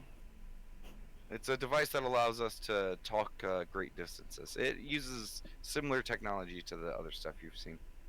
Okay, like a sending stone, sort of. That makes more sense. Oh, uh, Not an agree. Not an agree. okay. Phew, I'll add it to the list of questions. Where, Yeah, where, but I'm gonna get out of here before they get here. So, last question. Where could we get one of those sending stones? they the pones take a while to make. I'm sure we can get one for your household to use just in case. Okay. Again, a lot of things Sounds like- we still need to get ready. Okay. I was like, wait, Bill. Well, yes. If the whole leader thing doesn't turn out well, get a The job what? at back scratching. Okay. We'll do. And he immediately goes out the front door, looks left and right real quick as if he's looking for something, and then he just dashes off to the right. You do realise he keeps saying, like, just in case you need it. He says that a lot. Well, Who? being fair, we don't know a lot about this place, so yeah. I'm just gonna go, like, I'm just gonna back away, like, hide behind something, because I'm expecting something. I just imagine I just imagine the PNG of your character slides behind Auntie. Yep. After a few moments, you guys hear a clittering and clanging of metal. Light, as if someone was wearing metal. As you guys watch at your front door, which Bill completely left open as he did a mad dash out of here. As 5 individuals walk up towards your house. Hello? Well, hello! Hello? Oh, God. I'm just gonna, like, hide. Hey, y'all. Wow. You're all a strange group. As you see, leading this group, is a female, being led, or leading, these 4 males. I'm just One of them back. is very short. All of them are wearing armor, quote unquote. They have Please like a tell. chest piece with like shoulder flaps with like a waist and hip guard, and little metal like coverings that go on their shoes. For most of you who understand what armor is, you're like, man, that is way too thin to take a battle axe. It is really thin pieces of metal. I'm just imagining a red-headed valley girl with like freckles on her face. Freckles, red hair, not Valley. Cowgirl? You'll see. Yeah, but these strange people just make their way into your new home. Make So, make Bill- yourselves at home? Well, thank you. And they just all walk in and sit down on your couch. So I Um, understand Bill they kind of said, push and shove each other. Like the girl's the first one to sit down, then the boys do, but there's not enough room for all the boys. So the short one and one of the tall ones just kind of push each other, and the short one pushes real hard, pushes the taller one out of the way, and he just quickly sits down on the couch. Another one like, oh, he just goes and sits in a chair. I'm going to see if we have any water or something to serve. And I make my way to the kitchen. Okay, I follow. you do so. so I understand Bill said you'd be following us or something? Oh, that's right, mister. Ooh, you're a cute one. Yeah, we're supposed to be, guiding you guys around for the next few days. If there's anything you need, just come to us.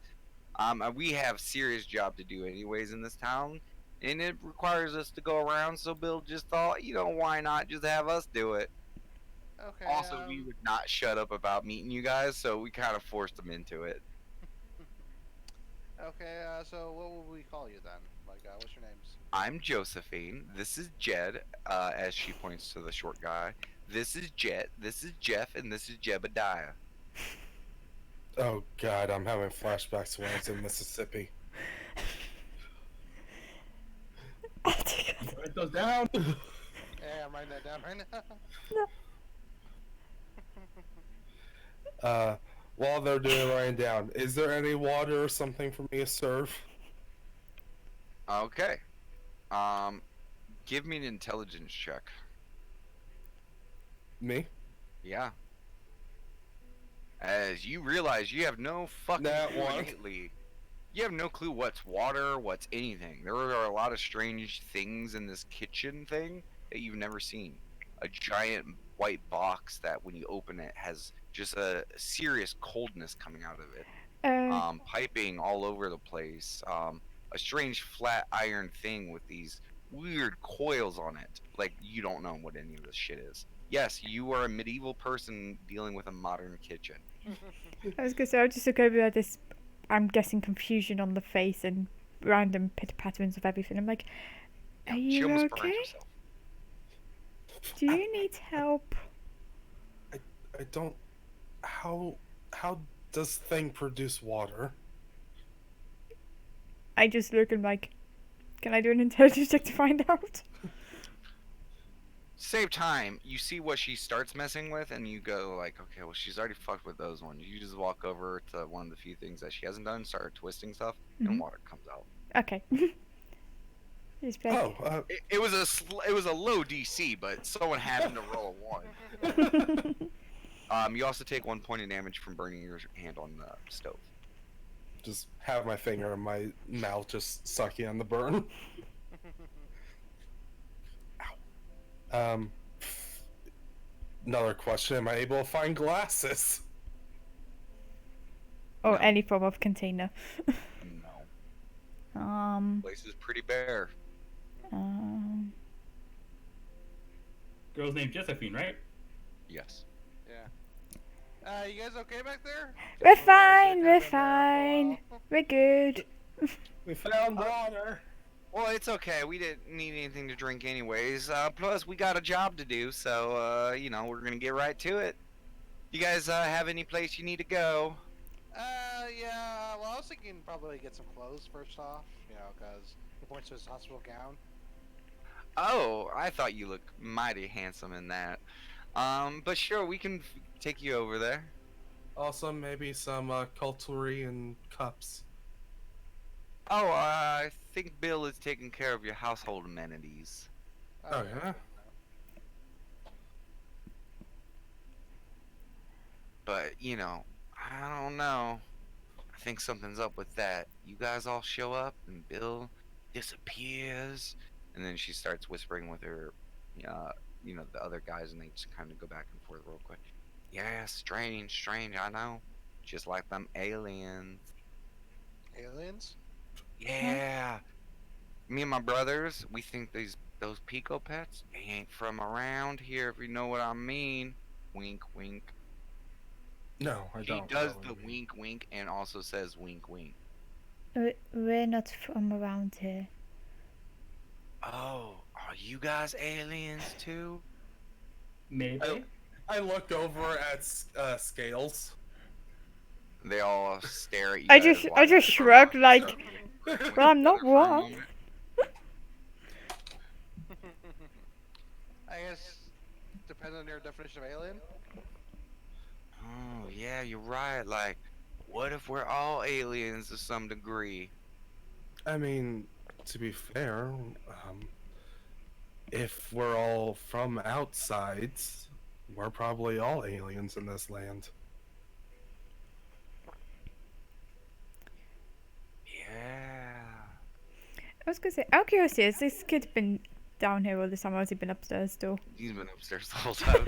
Okay. That's, You know what it's that's like good. when a kid gets a new room. Yeah. The world is big to him, so he's exploring it. Okay. I'm kind of glad he's Next thing- upstairs. Next thing we know, we just hear a scream from the window. No! Yeah, I got Josephine and Jebediah. What are the names of the other ones? I Is that more Oh, training? I got it. Oh, you typed it? Yeah. Nice. I Oh, you typed typed it. it? Yeah. Oh, damn, I got all three of them. Yeah, awesome. Nice. Jeff, Fine. Jet, Jed, Josephine, and Jebediah. I have no idea why you picked those names. None at all. No idea why. No. And under their armor, you guys do see these strange blue pants with these strange cross pattern like shirts. To the players, they're wearing jeans and flannel. Okay. But we can take you all over there. Come on, you idiots! As she stands up first, I'm- and then right behind them, they all follow. There's a Uh, certain. Let's You go. guys have yet to hear a word come out of the guy's mouth, besides the whisperings, which you guys haven't heard. The only one who's actually speaking and being vocal is Josephine. I'm pretty sure it's pronounced Injits. No, that's what my father used to call them. And they lead you guys outside. I'm They- gonna fetch the kid. Those who follow them, you see them almost go right, pause, and then start going left. Scales, you run upstairs, and you don't see the kid initially. You're like, oh fuck, where did he go? Oh, and then you see a leg poking out from under the bed. You're like, oh, there he is. It's like, hey, we're going out to get some cloves. Do you- As soon as you speak, boom, and you see the whole bed go, as if he wasn't expecting to hear someone. You snuck up on him and you scared him, so he hit the bed. Oh yeah, okay. And he climbed out from underneath the bed. You okay there? Yeah, he's kind of rubbing his head. The people Mm. downstairs are weird. Just to let you know. Okay. How are they weird? You'll see, you'll see. And I'll just like pat him on the back and him downstairs. Yeah, you lead him downstairs. And you're able to catch up to them. Yeah. Who've only walked a few blocks. Auntie would have trailed behind to make sure the kids weren't too far away. You see Josephine kind of leading the group, very chest out, very proud looking, like a soldier with their full displays on. And you see Jed like a good 15 feet away, in front of them, like with his hands out, like out of the way, civilians, out of the way. But it's not his voice. He's clearly making a voice, like it's. Out of the way, civilians! Out of the way! Like he's doing very over the top with it, and Yeah, everyone's kind of act. like, yeah, everyone's kind of like rolling their eyes and moving out of the way. Another one of the brothers, Jeff, goes, "Important God business." Clearly trying to do an accent of some type. Because again, you haven't really heard the words, but they all kind of speak with that same weird southern twang. They're just doing these very weird impersonations, but they themselves find it endearing because every time one of them does it, they all look at the other brothers and laugh and snicker. Like it seems to be some weird inside joke that they have going on. It's very strange. What role would it be to see if they're like mocking somebody? You don't know. You just know that they're clearly making an effort to make these voices, and they find it amusing. But after like 5 or 10 minutes of walking down the road like this, you get a tug on your robe scales. Scales.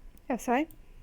You get a tug on your robe Oh, as sorry. you're walking down, listening Okay. to this. Yeah, I'll take a look.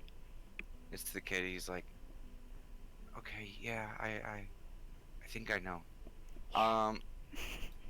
As this display continues on, you guys eventually make your way past the hospital place that you guys had first found yourself, the Hostock. Past it a few buildings, and then the leading shorter man stops and halts, very military-like. Does like a weird about face, almost falling over, trying to attempt it. We have arrived at our destination. She's Cool, like, wait, thanks. what'd you say? We have arrived at our destination. I think you're saying the voice wrong. And he just kind of, just kind of like pauses and makes his way to the back of the guys. Well, we are here.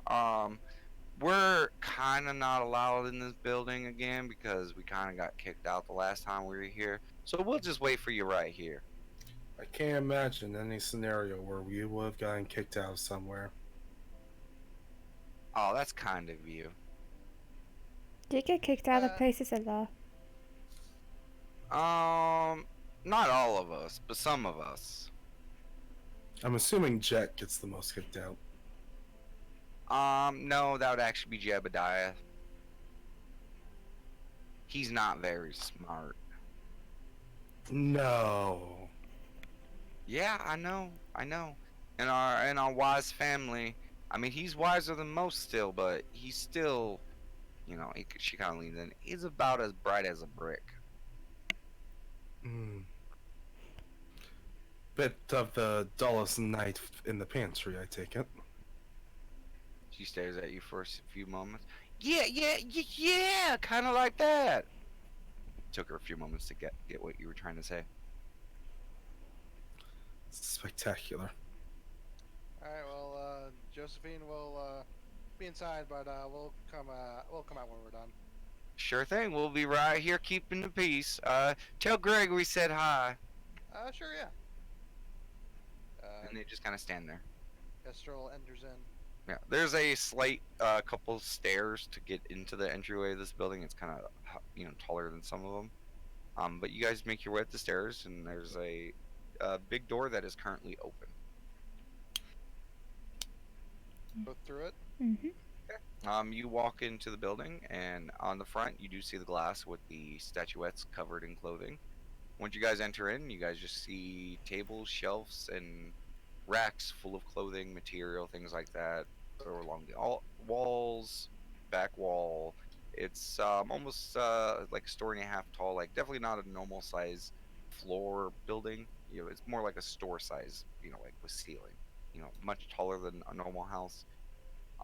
So the shelves and stuff here are a lot taller, and you see ladders here and there on different shelves to allow people to get up to reach the high stuff.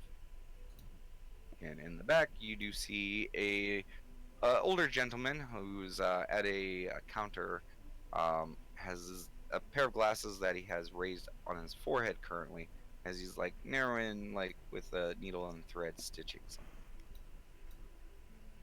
under a light. Hello. Be with you in just he pauses and looks up. Thought I didn't recognize that voice.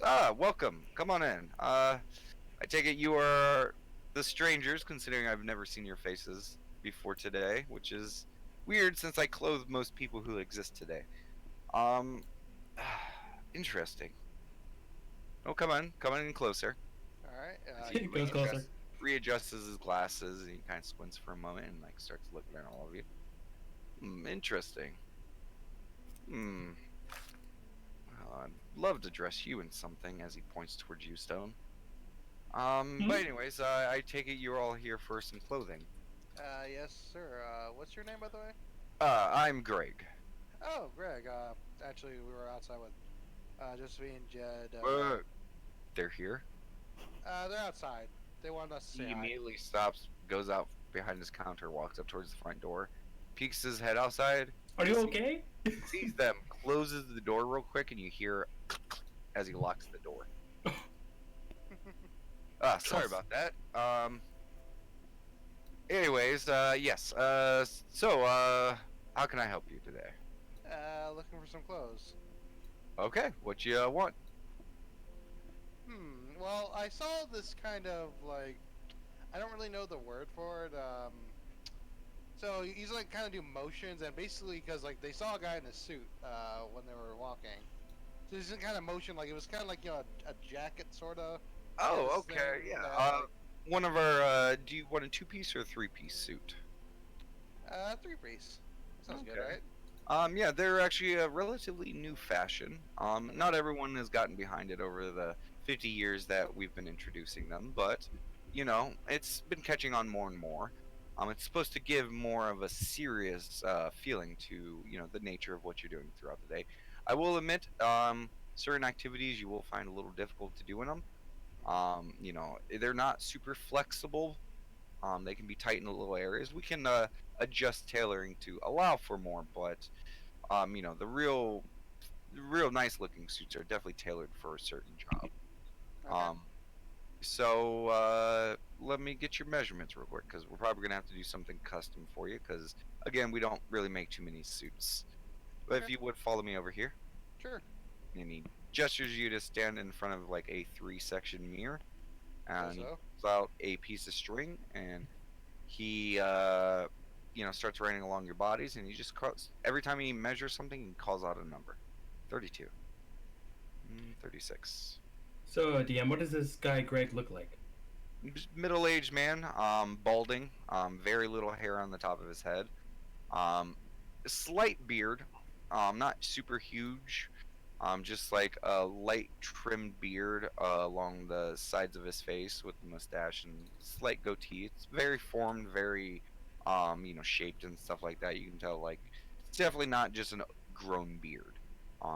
This is facial hair to look impressive.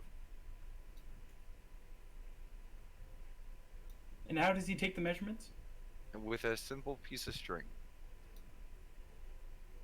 There's no markings on it, nothing. He just holds it out, calls a number, and continues. That's interesting.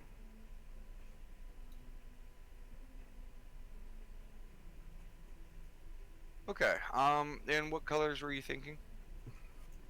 Kind of like a dark blue. How Um, dark of a blue? Like, Midnight blue, an onyx blue. let's say onyx blue. Okay. So almost a black. Only in certain light you'd actually be able to see the blue. Well, like slightly more bluish than that, I guess. Okay. I think I got a few fabrics Yeah. that will fit that. And as far as the tie, did you just want a matching tie or something with a little bit more vibrancy? Let's go back and see. Why not? Okay. Yeah, I could definitely do something for you. And also, by the way, before you get started, what do you have in the way of hats? I mean, hats are kind of a per basis kind of thing. Everyone has their own need for it. We could have brimmed hats, long hats, short hats, caps. There's all sorts. What you want? Something was kind of like a brim, but like something like in like kind of a brim, and I don't know, kind of cover most of the head, like. After session, you'll just have to send me a Yeah, picture. I will send you something. Yeah. Yeah, I can try a few different designs for you. It might take a while, a few weeks to get them all done, but Okay. definitely do something. Cool. And for this, again, suits are quite a bit to make, and it's something you definitely wouldn't want to wear just all the time. Yeah. Yeah, I would suggest that you maybe browse my wares for, maybe some other more comfortable clothing for evening wear, things like that. Okay. I will browse for that. How about you, Caesar Smike Patriots? Like, while I do that. But of course. And immediately the boy runs up. Yeah. I saw these. And he's like gestures for the guy to like lean in and starts whispering in his ears. He's like, "Yeah, I can do something like that." And kid looks really excited. Yee! But for the meantime, and the boy like, "Well, I like what I have," and he has like the robe on. And the guy looks towards the rest of you to like, how do I respond to this kid? How is he wanting to respond is my question. I don't know. It's not his kid. He's just giving this look like, I just kind of come up to the kid and just like, oh, don't worry, he's pretty smart. What is it that he wanted, by the way? If Oh, well, you don't mind telling. well, the outfit were good. I just, I was wondering if, he needed other clothes in the meantime, and, for other times.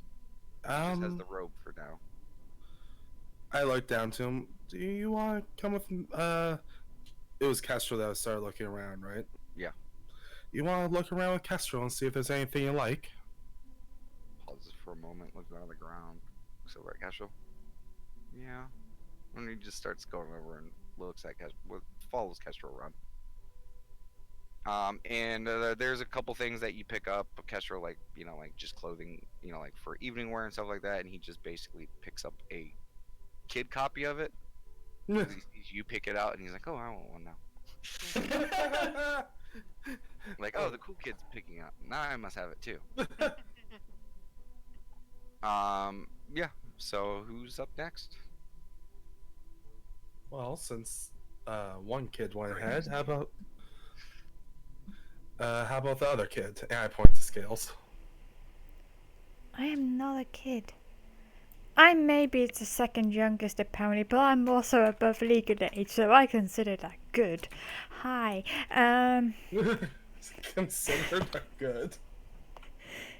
Yes.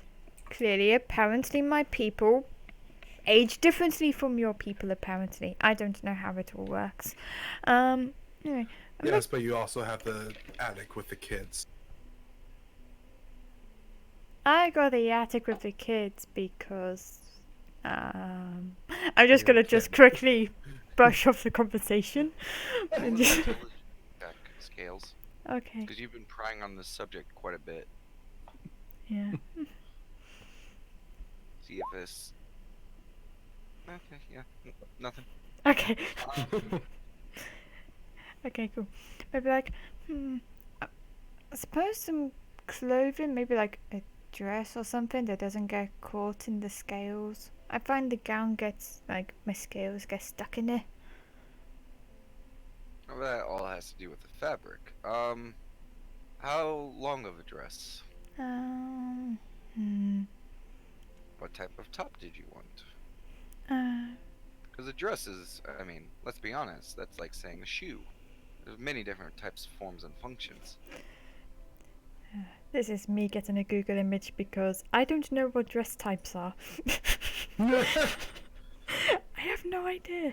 You explain to him what you would like. Yes, it's burgundy. Think like a burgundy evening night dress that's kind of formal, but also like a bit relaxed. So like you know, A like bit that. flowy, a bit Yeah, you know that revealing, but not like fee. slut. Yeah, you know the like fee cut on like the one leg, so like one leg's Basically, poking like out. your picture, how it has like the top kind of design. Oh, kind a of drinking design like gown. Yes. that. Okay, got it. But burgundy, cool. Burgundy. Yeah. Loose and flowing, so you can be mobile and stuff like that. Long enough to where you ain't gotta be constantly checking to see if your ass is hanging out. But There you go. so you probably should have sent that into just groups so everyone could see. I know. I'll do Yeah. that. I'll do that. Does not have as big of a slit though. Yeah. And is a little bit shorter. Mhm. And that's Greg's recommendation. Okay. Okay. So dress obtained. And again, like I've said to your other compatriots, you might want to also gather, some other clothing just in case. Maybe some beach wear, summer wear, depending on what you need.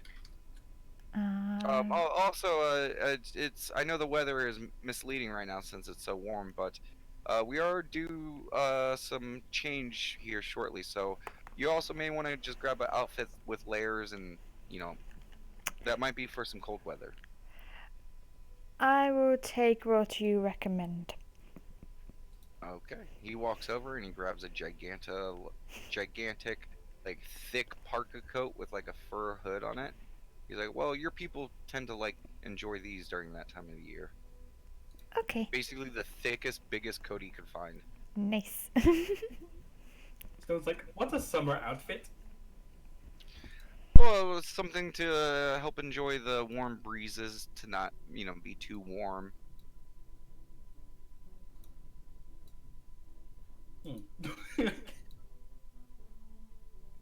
But I guess you're next to volunteer. My new strange gray friend. As he starts looking at you, he's like, "I've never quite had to do female clothing for someone as stout as you. Be a wonderful experience. What are you thinking?" I haven't done this before. Maybe something that could help me be like, she's doing like a motion, like her arms out, like movement. Okay, but Movement, what do you you? know, like Oh, I mean, many things can provide movement. Are you thinking something feminine, something masculine, pants, dress, skirt? I mean, we have a variety of things. Yes, Moose, it's your turn to pick something. I don't know if you're shocked by this, but No, I'm not shocked by this.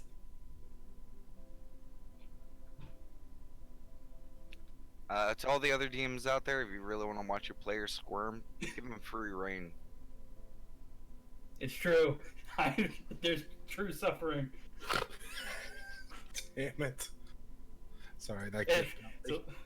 so it's like, well, dress has more freedom, I suppose. Okay. But pants and pants. So pants, dress. uh, Yes. what does that look like exactly? Anything. Okay. Come on, use your words now, Stone. Guess what Kestrel says in the back. You picture it, we can make it. I'm sure you'll look fine in anything you pick.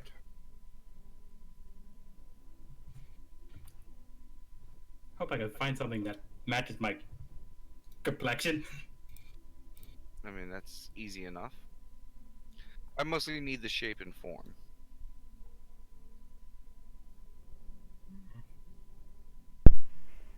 See, do I do on Google? Yeah, I am googling.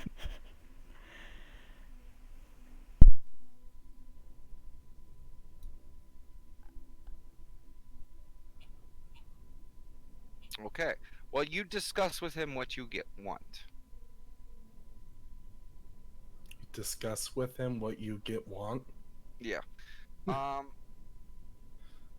Get/want. Okay. And just this is me assuming. Interesting. I wouldn't have thought that you'd gone with that, but I'm sure I can make something like that could work. Okay. And on to you. Oh, something that's how do I put it? Nothing too fancy, loose and flowing. Something that I can get dirty and not look too compromised with. Okay, maybe a neutral color that might allow for dust, dirt, and other things to not be too noticeable. And maybe a pastel kind of cap. And other than that, something kind of grungy, if you understand. Grungy. I've never quite heard that term, but just by the way it sounds, I think of something that is sturdy, well made, but seems to be of disuse and disheveled a bit. Yeah, something like that. Grungy. Got it. I think I could manage something. That's when grunge came to home. Like above game, when I was drawing this character, I was listening to a lot of grunge music. I'm like, yeah, this is this character's aesthetic. So I'm thinking very Nirvana, late '90s kind of shit. He writes his notes down. Okay, it should be a few days for me to get all of this done, but get in the meantime, grab yourself some clothes. For the next, few days, make sure you guys get a decent variety of things. But if you have any more questions or need anything else, I'll be right over at the counter. Okay. And he goes about his work. Actually, so I assume while we have the quote unquote main outfit being made, like we're getting like regular clothes that we can just kind of wear now, right? Like And other clothes for different Yeah. stuff like I said. Yeah. So is there like a dressing room, Greg, that we can like try stuff on, so to speak? Oh yes, and he points over to these strange wooden boxes with curtains in front of them. Okay. Kestrel shall go over there. Yeah, I'll just be like picking all like the recommended what my people wear type stuff. You ask him that? Yeah. Well, besides the winter clothes, I mean, there's really no specifications. Like Susan likes big frilly dresses, but yes, Health, she prefers pantsuits. So Hmm. it's mostly up to the individual. suppose comforting and a little warm. Okay. Yeah. Yeah, whatever you Mm. want from that category. Yeah. I don't know if you heard me when I said 'cause my computer messing up, but I was gonna pick out some worker overalls. Sure. And if possible, is there like a, like a jumper kind of suit, like a jean suit kind of thing that painters would usually wear? Not a Yeah. full suit. All right, overalls are fine then. Yeah, they do have coveralls and overalls. I mean, Yeah. I would say coveralls is probably the closest you're gonna get to, like the jean suit thing. But it's not made out of jeans. It's made out of a more coarse, thicker material. It's definitely like something that like modern day mechanics and stuff would use. Yeah, whenever I get close to that, just something that's Yeah. durable. Yeah, there's a few things like that. And pick out a couple of different hats, beanies, whatever. Just get a variety of those. There's a few of them. He does ask that you don't bogard too many of them, considering that the cold is coming. I put up a thumbs up.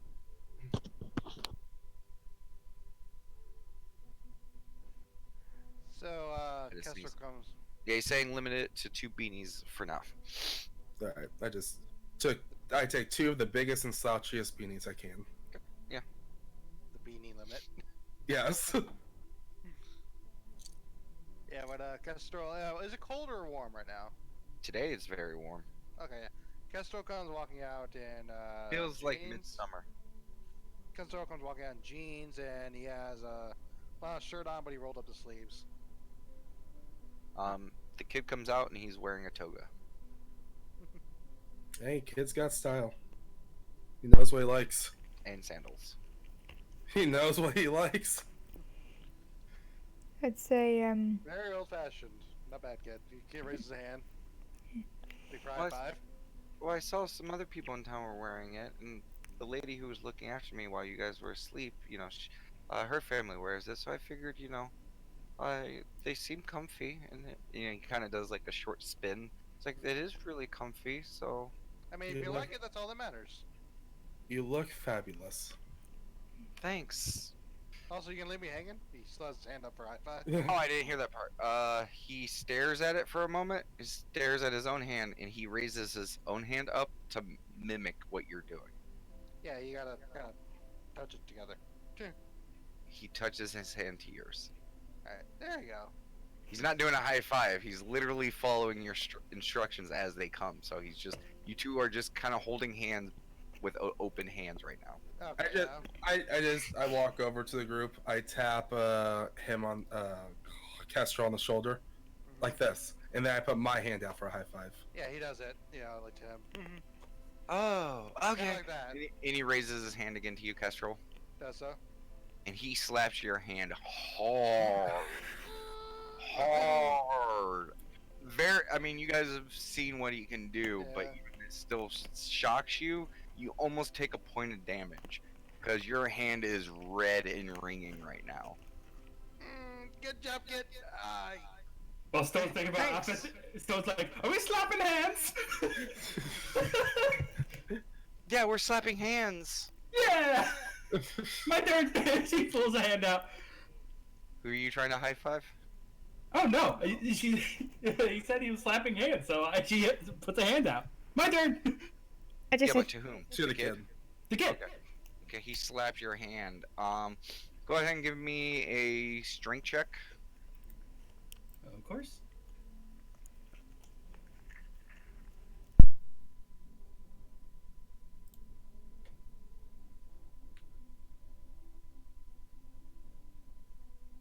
Uh, 16.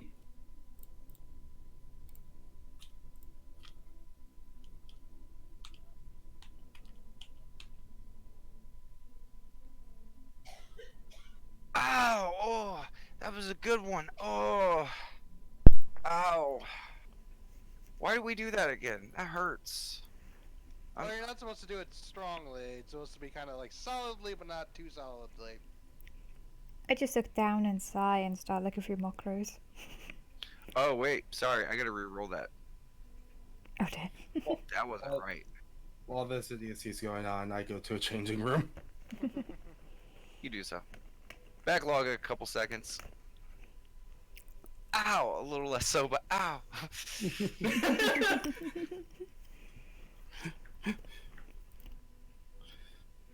It was a 1 ow, not a 3 ow. Yeah, 2. Yeah, but you all are able to get changed. You guys have clothes spares. He gives you guys like a little paper bag to put all your guys' spare clothes in. I did finally find something. I'm just still trying to decide a color. Just don't worry about it for now. Remember, you're gonna be in between clothes right now, so just pick something for now. I picked a clothing style where, fuck it, I just wear whatever it is. So yeah, you guys are all clothed. You guys get rid of your hospital gowns. Yeah. For right now, Auntie has overalls, t-shirt and beanie, Okay. and you wearing, boots if I'm Kels? able to find them. For now, it's gonna be like a let me think. Kind of like cotton black leggings, but with a long-sleeved Big t-shirt, shirt. big shirt. It's just something like I'm lazy and I'm comfy. Modern day net. Yes, yes, modern Okay. day net. Yay! Okay. Too Yeah. easy. So, Not approved. so a weird grouping of clothing styles right now. But you guys all have clothes. They're comfortable. What do you guys do? So you should drop off the dispersed ones at our place, and then maybe get some food. Greg, if you guys are going to get food, I would suggest to have those idiots outside drop your stuff off, so then you don't have to take them over to the food place. Just a kind old man's recommendation. Okay. Thanks, Greg. No problem. Thank you. I would like Thank to you eat very with. much. Thank you. I would like to eat with some of the snake people. Yeah, it'd be a cool way to meet the other people in this town. So I think that's a good idea. I wonder if they unhinge their jaw to consume food. I just like stop presents like ah. Yeah, like does her jaw like actually do that as she's trying? I guess. She's holding onto her jaw, trying to move it. Seems like a jaw. Question: this is something I wanted to ask earlier, but I forgot. Are my fans retractable fans, foldy fans, or are they just always out? Foldy fangs. Foldy fans. Slightly retractable foldy fangs. Okay. It's weird. It's a combination between the two. Okay, dokie. Because once they unfold, they also jut out a little bit. Okay, dokie. But you guys exit the place, and you guys do see the 5 standing there. Josephine looks immediately over at you guys. Well, howdy! Look at you all. You're looking all fine and pretty. Thank you. She looks over at you, Kestrel, wearing flannel shirt and jeans. Ooh, I love a man who can put himself together. And she starts like twisting her braided red hair. Her entire hair isn't braided. She just has one braid, and it's not really done right or in the right position to be considered fashionable. Fair enough. Josephine, could you do us a huge favor? Oh, anything for you, Sugar Lips. So we were looking to get some eat. Do you mind dropping the stuff at our place, and then we'll meet you over there? Oh, yeah, we can do that. Yeah, sure, this is an important mission. And she turns to the other guys. Y'all hear that? We gotta make sure that this stuff gets back in place all right. We gotta make sure that there's no bad or evil villains in their place of residence once we get over there. Okay? Make sure to check all under their beds and in their closets.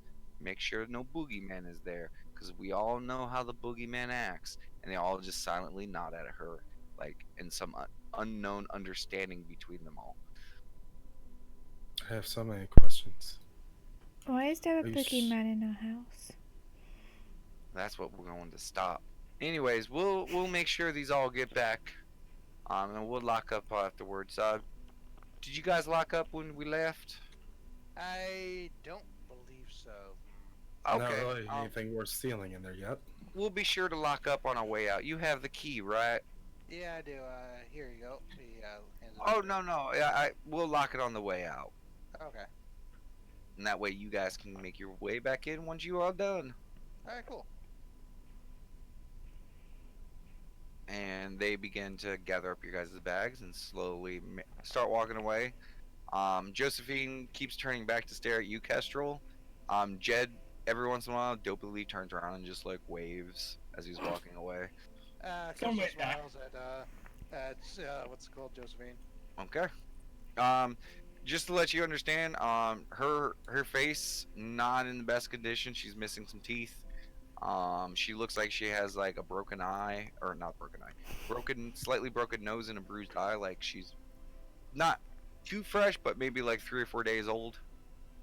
Like something has happened to her face recently. Okay. And I'm not saying that to deter you. You know, you can love whoever you want, but I'm just painting the picture. Okay. That's what you're waving at right now, as she dumbly smiles at you like some dough in heat.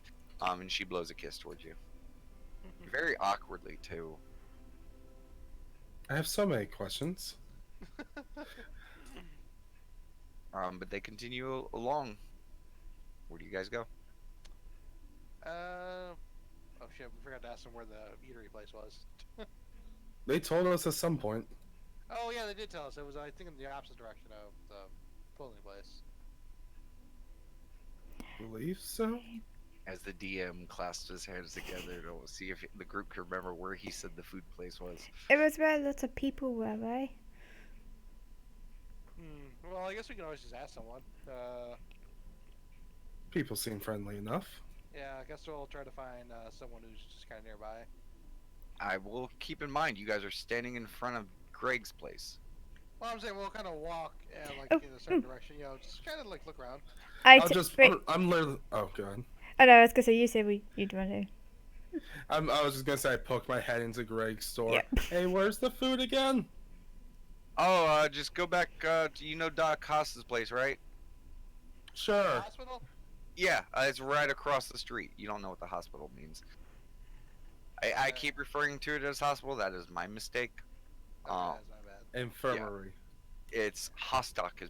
They keep referring to it as. Okay. Thanks, Greg. Okay, yeah, it's right across the street. You'll see it. Okay. Head over there. You do so. And once you guys get over there, you do see a few people walking in front of you. They go to walk inside, but once they see you guys, they stop, smile, and let you guys enter. Oh, thanks. Thank you. Is there a door? Yes. I'll hold the door for them after. Just like, no, go ahead. Okay, you do so. They politely bow, thank you. And it was a couple, a male and female. A male is Serpentine, the female looks very lithe with pointy ears. But they walk in, and once you guys walk in, there is a little slight dais with a little podium thing. And once you guys walk in, it's right to the right.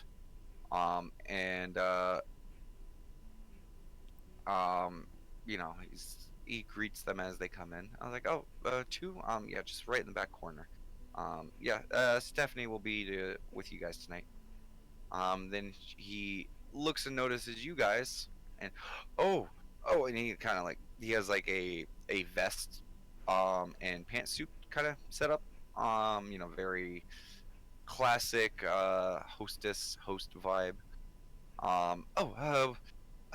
Wonderful. I heard you guys might be coming through this evening. And he steps down from the podium, and you realize it's a very short man. It's human, you're guessing. Doesn't really look like most of the short people. A little bit taller than that, but he's definitely short. He's about like 4'8", maybe. Very tiny man. Kind of has like a turtle vibe to him. Kind of bald head. Kind of big head compared to his body. I'm But not he has like a turtle enough for you. kind of, but there's a certain thickness to his body, but not wide, more like belly, and stuff like that. So it Stout. kind of gives the appearance of turtle. And he has kind of like real small eyes, which looks kind of funny with his kind of larger head compared to his body. He's just hilarious. And yes, very. Am I not turtly enough for your turtle club? Hmm. Kind of vibe I'm to it. glad I'm not the only one that got that. I know a lot of references. Anyways, but he steps down right this way, and he takes you to kind of a one of the far back corners where there is a kind of booth set up, a corner booth where there's a large table with chairs on the outside as well. Says, this is for you guys. I was told Bill may join you later, so I figured a larger table might help. Just sit down, just look through the menus. It drinks for everyone. Sure, yeah. Could I interest you guys in a soda? What's a soda? What's a soda? Oh, I forget. It's like water. It's sweet. It's kind of bubbly. It kind of feels tickly in your mouth and stuff. It's very nice. Most Oh, people like it. interesting. Like Let's give that a try, yeah. so it's like a mead. Well, there's no booze in it. But you know, it is delicious. Most people like it. It's a favorite of the kids. As he looks towards, you know, the kid. Well, We if the really gotta kids get the kid a name. is it No, Don't. it's nothing right now. the The kid? kid. The kid has a name. And the kid looks over like, yeah, I'll have a soda. What kind of soda do you have? Oh, we have Coke. We have sour. We have tangy. We have orange. We got a few flavors. And he thinks about it for a moment. I have the tangy. He's like, okay, one tangy soda. I'll have a sour soda. Okay, one sour. I'll take Coke. Okay, and for you, as he looks towards you, Rye, You got anything lemony? we have lemonade. I'll take that. Okay. I'll take a Coke too. Okay. I will go ahead and grab your guys' drinks. Just take a moment, sit down, look at the menus, and if you guys want to know what specialties some of the families have brought in this evening, I can let you know about those as well. Okay, thanks. And you guys are left at this table with these menus. I will read through them, see if I see anything that I like. Pretty standard. A lot of meals are very basic, but they sound pretty delicious. There are a few fancier options. It ranges from fish to certain types of meats, beefs, things like that. So kind of just what you guys want. And there is a list of family specialties, a section called. And it's Which all one is- someone's name followed by the name of the dish. Mary Sue's pie or Jethro's chili, shit like that. Jethro's chili. Why am I having NCIS flashbacks? But to save time, you guys pick some meals that sound delicious to you. Nothing too crazy. Most of the things you guys can identify. Yes. What is this poutine? There's no poutine. Damn it. Is there shepherd's pie? Ooh, that's a good one. Equivalent of yes. I will have that. Make that double. But you guys acquire some food. It takes a few, but the dishes are brought out. Anyone that names something that's called a family specialty, that food always comes out first. It's like once you guys order it, they're gone for like maybe 5 minutes, and then those meals are brought out first. But after a few, the rest of the meals are brought out to you. Looks good. I don't know who Jethro is, but he makes solid chili. Kind of was munching. I was gonna say, what's the no, I suppose kids' mind reaction to the sour tanginess of the drinks? The sour is basically kind of a very harder citrusy. Think of a Mountain Dew with less sugar, a little bit more bite. And the tangy is basically Mountain Dew. I've never had Mountain Dew. It's a very kind of sour drink. What you got? Okay. I was gonna The say, diabetic's worst nightmare. It's not horrible. It's almost like a. Have you ever had Sprite? It's not so much Yeah. Sprite. I would say it's closer to carbonated lemonade. Yeah, kind of. Yeah. I'm gonna nod and agree and pretend. Also got a shit ton of caffeine, so be aware of that. Mm. Well, I'm diabetic and British, so I'm like, huh. It's sour at first. You're like, oh, but then the sweetness kicks in and it's good. Okay. I imagine it as sour Haribos. That's for the British We're people. American, so we'll pretend to understand what that means. I know. That was for the British people.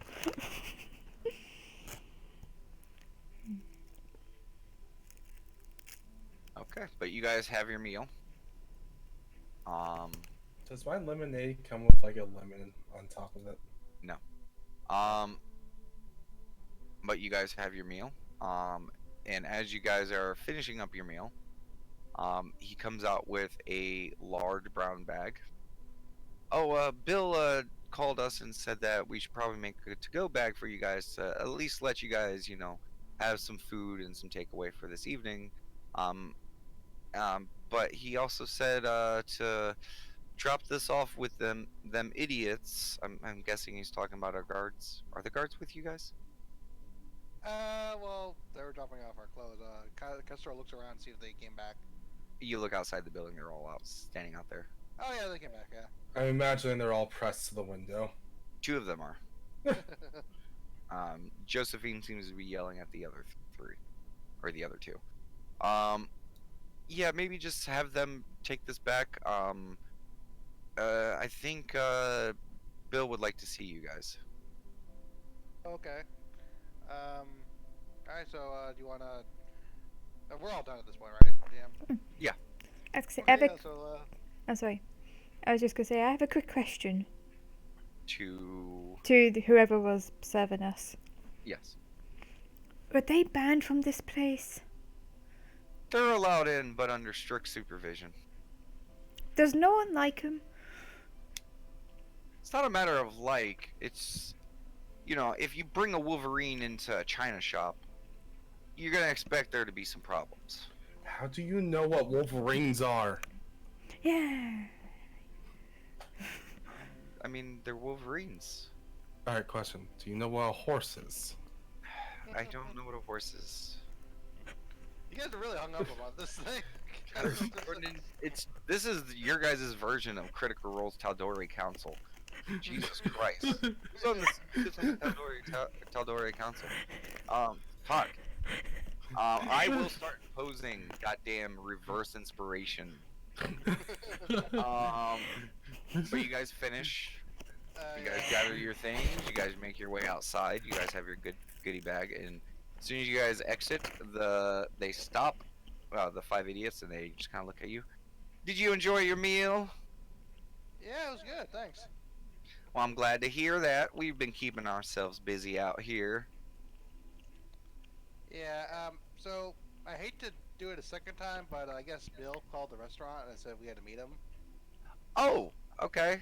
And, he said, you'd have to actually, take this food, for our dinner and, leave it at our place, if that's alright. Oh. Okay, yeah, we can do that. Yeah, sure. She looks a little disappointed. Yeah, sorry, I really appreciate that you're doing this again, though. No, this is our job. It is our duty to serve the citizens. So, this is just a part of that. As I'm listening to this conversation, I'm just gonna pat Kestrel on the back and say, maybe if you for thanks to the wonderful guard, you should take her out on some time in the restaurant. Just the 2 of you. Under strict supervision. I mean, sure, we'll, maybe go for a coffee tomorrow or something? I don't drink coffee, but I'll sure take a drink of you. Sure, that sounds wonderful. Okay. 2 of the brothers stare at you, Kestrel, with hate. I He don't. kind kn- of looks a little surprised. And he's like, "Oh, what's with the hate, buddy?" Like, I'm gonna cover the kids' ears. Because that may be true, but I think I need to cover the kids' ears. He's staring off at a different direction because it's starting to get towards evening. Mm. And a few of the lights have already started to pop on. Oh. I don't want to know what she means by drink you. I just don't. But they grab your bag and start making their way back to your place. okay. I guess we'll go to the Doc's place, or however you want to call it together. You know, we're not supposed to know the name of it. You've heard it referred to as Hostock. Hostock, there we go. Okay. You guys start making your way over there. You guys begin crossing the road, and you guys get to approaching the building. And before you guys get up there, the door opens, and you see Bill's head poke out, and he stares at the five walking down the street. Then he opens up the door and gives you that gesture of like, "Come in, come in, come in." Follows. Okay. You guys are entering into the building with the beds, just to be clear, not the one with the Pecco pads. And in there, you see Bill and the doc. The doc is Slade is standing right next to the bed. He's like, "Oh, they're here," and he reaches down and starts jostling the person in bed. Sin, you feel yourself waking up.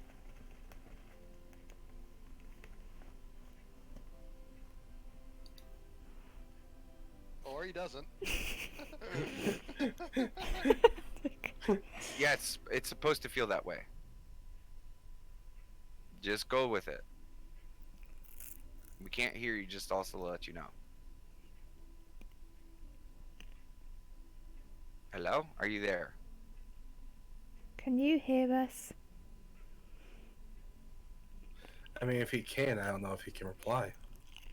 I can. I'm just very confused. That's Oh, there the you point. are. Yeah. Trust me, they went through the exact same thing. Yeah. But you are woken up. You remember what you remember. You do remember going all fuzzy, and you do remember vague images of one, the person who's jostling you, helping you drink something. And you look around, you see some other strange faces that you have not seen before. And you see some kind of hipster, homeless-looking California dude, kind of just staring at you, which you also recognize his face a little bit. He seemed to be attending to you as well.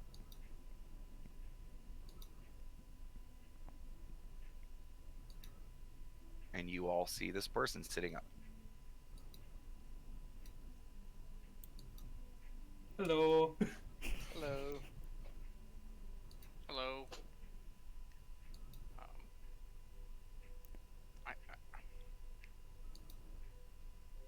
Are you okay there?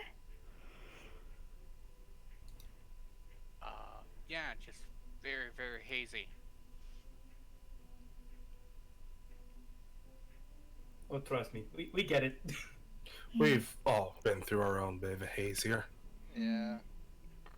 So, on that note, I don't know who we should start with, or if you all, because I'm not sure if you guys are from the same place or not. But again, a group of strangers come out from nowhere. I assume you guys are connected in some way. Did you guys want a moment to discuss amongst yourselves before me and the doc get in here, or? I don't know, I guess sure. I mean, sure. Yeah, it's, not a problem. Doc, maybe let's give him a few minutes. We'll be in the next room. Just open up this door and just give a shout out if you guys need us. Okay. Doc, me and you can go out maybe for a smoke real quick. And Doc kind of like cracks his neck a little bit. He's like, "Yeah, I've had a rough day. I could probably use one." And Doctor that smokes. but they proceed out the side door, and they leave you guys in the room. So what do you go by, sir? Don't really go by anything. I just kind of woke up in a room and there's glass everywhere. Yeah, that was actually same with us too. We woke up in a. Well, yeah, there was a glass everywhere where we basically broke out of some tube thing. So say, what does mysterious new person look like? If we don't know already. Same as I described. It looks like a not as old, not super young human. Shaved sides of the head with kind of short hair on top. That seems to be a little messy right now, but you suppose by the style it's probably normally slicked back. Just like the picture that is displayed on his current token. I was gonna say I don't see that at the moment. No, maybe. Oh, okay. Give me a second. Boop. Okay. Boop. Okie dokie. You guys all see that? Yeah. Yeah. Yes, I do. Okay, that be him. Hmm. And then. do you see their portraits, Sin? I do. I do. So those are the people you see in front of you. The one that's very darkened out, the picture, you see a gray-skinned male with tattoos running all over his body and his head and face. He's taller than my character. And you also see a young child with white hair, with very strange-looking eyes. Where there is white, or there should be white, is black, and the irises just look like two somewhat teal-colored, kind of serpentine, a little bit like eyeballs. It's kind of weird. But each of them in their own right are a little different.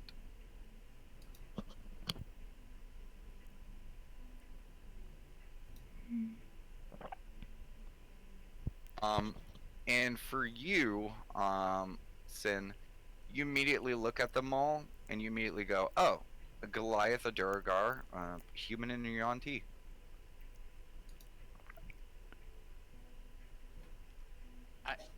Do I say, or that's what I see? Or that's When you something I see have in my them- head? That's something that is in your head. Oh, okay. You're like, "Oh, I know what those are."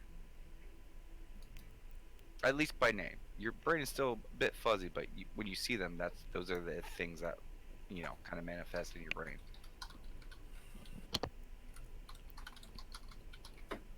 Hmm. Are you okay?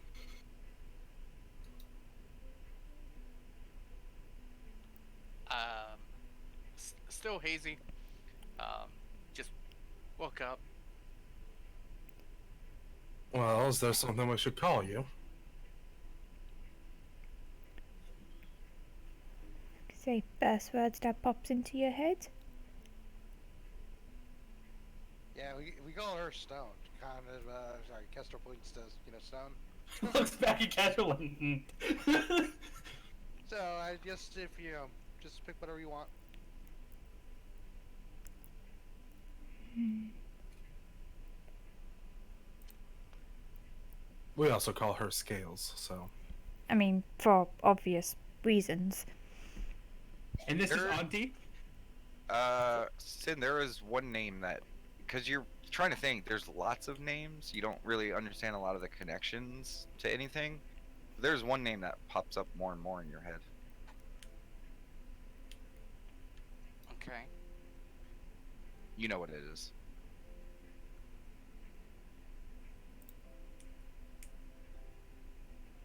Yes. First one. Grizzlosh. Rizlosh. Interesting name. What does that mean? Not sure if it had a specific significance or anything like that. It doesn't really mean anything. You're not even 100% I sure it's remember. your name. It's just, it feels right.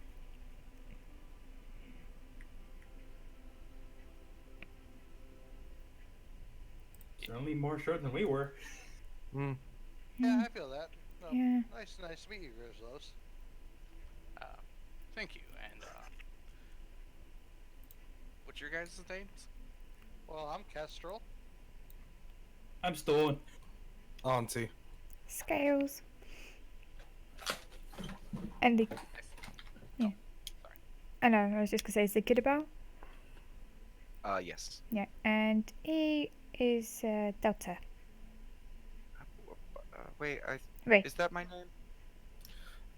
It's his name is still kind of up in the air. We just know Delta's associated or something. Yeah. I mean, it's Yeah. better than calling yourself kid, unless you like to be called kid, and then we'll call you kid. I've gotten Shrugs his shoulders. He's like, I don't know. People just keep calling me that, so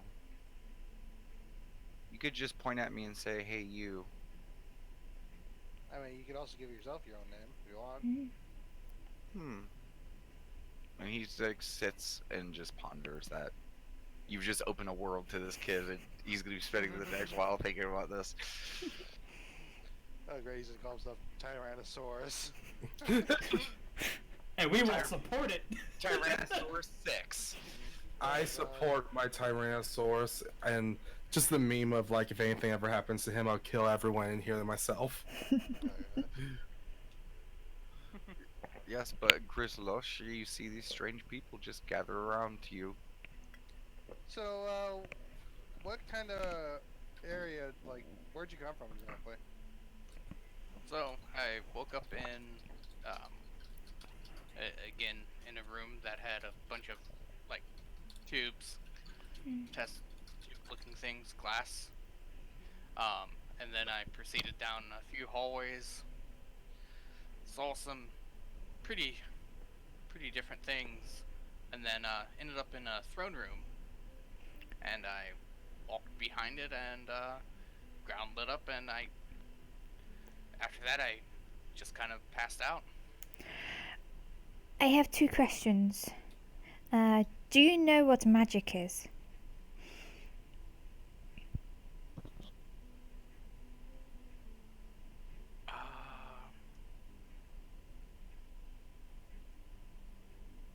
We went over this, yes. Yes. Okay. Do you know what a horse is? Set the record straight. Yes, you do. Oh, yes. We didn't go over the Okay. horses this way. Okay, just to let you guys, Yeah. just to make sure everyone is on the same page with this. There are amounts of information that you guys know is basically what like a basic first level average person in the D&D world would understand. Yeah. Bare I- minimum, okay? I just I know wanted you to guys get like it. these jokes, but when we spend 10 minutes going over, do I know what this is? Okay, you guys know those things, okay? If there's anything specific, let me know, but Yeah. please stop saying... No, it's important because we need to know if he has the same knowledge we do. That's I why I know. was doing it. I get that, but continue. Now our characters know Okay. we have same knowledge. Okay, continue. Last time, I promise. DMs out there never do amnesia. It's just, that was a clever idea. No, don't do it.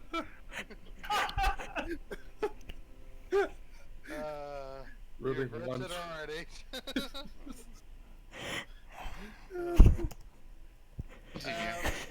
By the way, DM.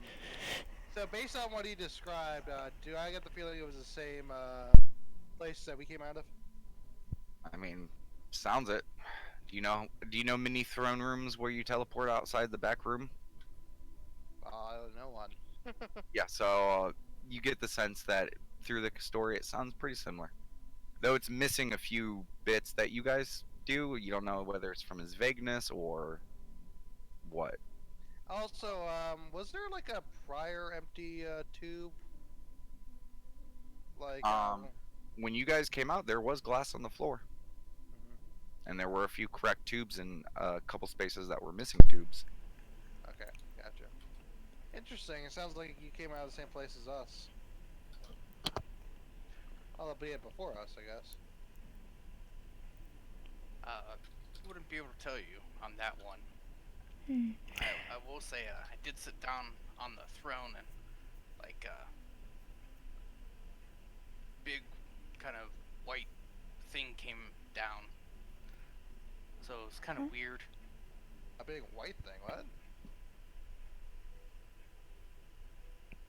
Just a white screen appeared out of nowhere. Huh. That's unusual. Yeah. Well, I guess we really didn't sit in the throne before. Mm. I just kind of went behind the whole mosaic thing. How did no one sit in the throne? I don't know. We just didn't. I remember I was the first one to go in that like tornado thing, so I didn't know what you guys did while I was gone. So So when you looked at this white thing, like what, like, did it show something or? I didn't see anything. It was just white. I just thought it was interesting. Did you That is interesting. did you pick up any Interesting. pieces of paper with lots of writing like this, and I just show like the report paper I had? Pocket papers. You recognize some of the paper that she has, and some of them you don't. I saw some of those, but I just left them. Okay. Hmm.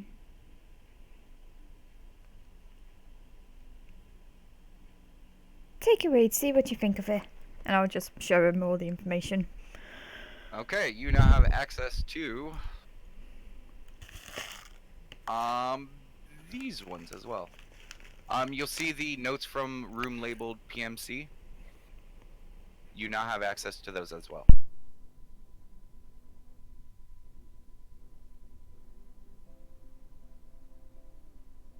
Do you find them? Yes, I do. Okay. So you guys watch as he begins to look at some of these notes, taking them hungrily, just as some skilled person in your group. by the way, did you get any more information out of those? No, really, I mean, I got some, well, read into it, but with all this shorthand, I can't figure that shorthand out. I mean, you're welcome to give it a try. Maybe, yeah. Maybe we'll just take the night to kind of look through it, you know? In Scales, there's a lot of names you didn't recognize, Yeah, like consortium and stuff. yeah. I'm trying to remember the two names in particular. There was Consortium, there was Cygax, and a Fion.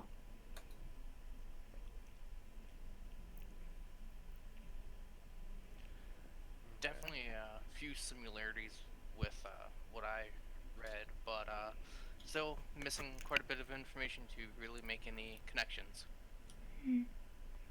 But when she says the word consortium, Sin, you know what that is. Yeah, the consortium. It's consortium.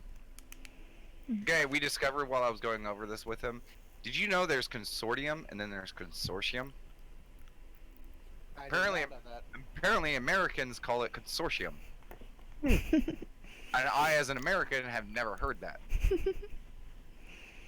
I never heard of that either. I always heard it as consortium. I never heard either. Neither have I. Either way, yeah, it was funny because we both paused of like, he was like consortium, and I was like, no, consortium. Then we paused, we both looked it up to see how it was pronounced. Then we realized we were both wrong and right in the same sense.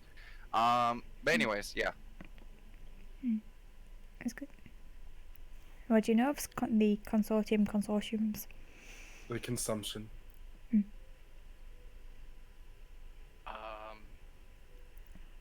Wait, one moment. Oh my gosh, is he pulling up notes? Blasphemy. Players never take notes. I have one note in my notebook, and it's people don't know horses. All this paper wasted. That's one part of it. Do you want me to just do a shorthand, and are you gonna explain it all to him? Yes. Okay. You explain that the consortium is a group of powerful arcanists that you do not fuck with. Their power, reach, and control is just something that shakes you to your core. One second, I gotta get my notebook after that guy. Keep on a second. In the same almost aspect that if you thought of an evil god, it gives you the same types of shivers. Like that's the level of fear that is brought about by the name.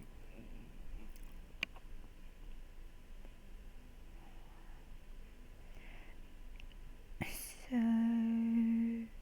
good we got out then. I think. Maybe.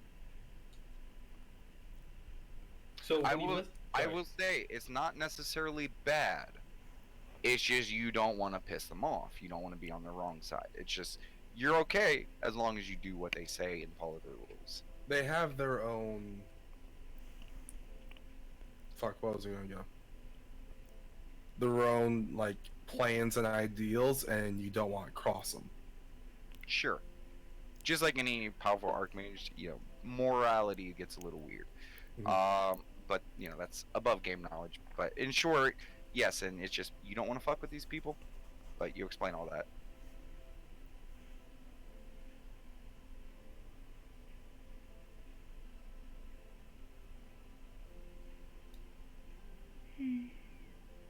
Interesting. So, oh god. These guys, the consortium made us, I guess. I don't like thinking about being made. Feels Yeah. like. I- Ugh. When I was reading through, I don't think we were made, but more as she just like kind of looks around to the like entrance bit. Is that door shut and whatnot? All entryways are shut. Okay, I just like cuddle him forward a bit and be like, you know how in the description it says that all the clones were released years and years and years ago? Yeah.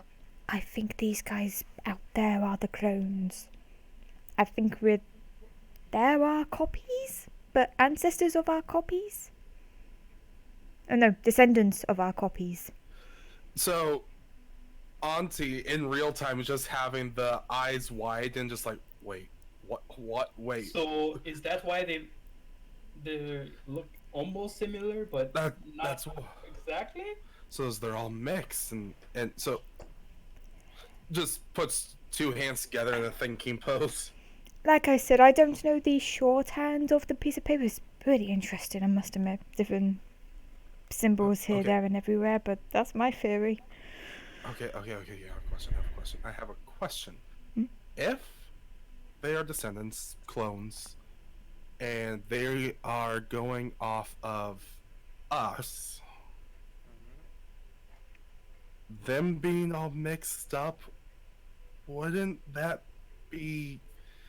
And then Auntie has flashbacks to the guard of how they're all very similar, little bit hickish. I don't know. I mean, I don't know how that works.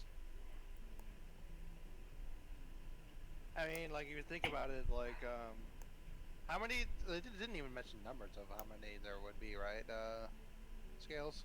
No. Don't. So, At least mean, I it's can't just- tell. Bill said we missed 2,000 years. Yeah, 2,000 years. Yeah, so, like, I feel like if there were any problems, they would have been ironed out by now. Correction. Current date is in the 4000s.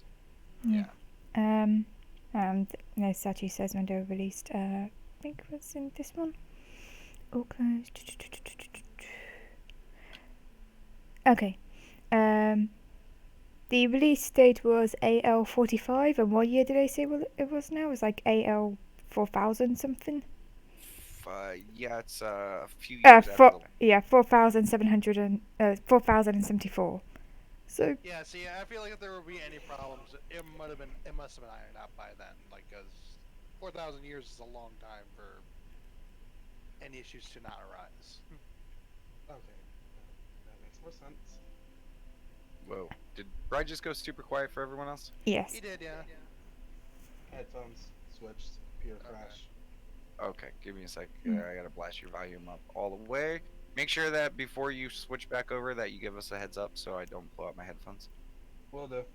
Okay. Hmm. Can you repeat what you said though? I said basically, okay, that makes more sense. Okay.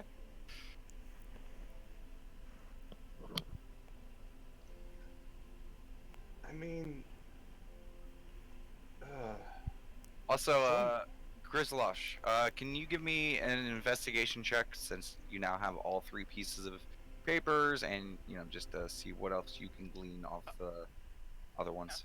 Absolutely.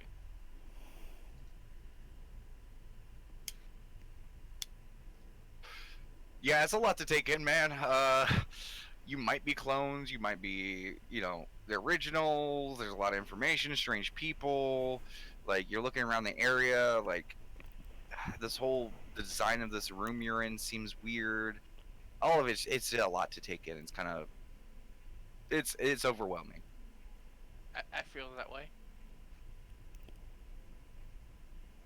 Yeah, if you're feeling like that right now, you might want to wait about going outside. Yeah. yeah. Ooh, if you go Wait. outside now, Ooh. yeah, and the little boy runs over to your bed, Grishlosh, and grabs you by your arm and starts pulling you out of bed. Oh, no. Oh wait, Wait till Grizzlosh, he's ready. I follow.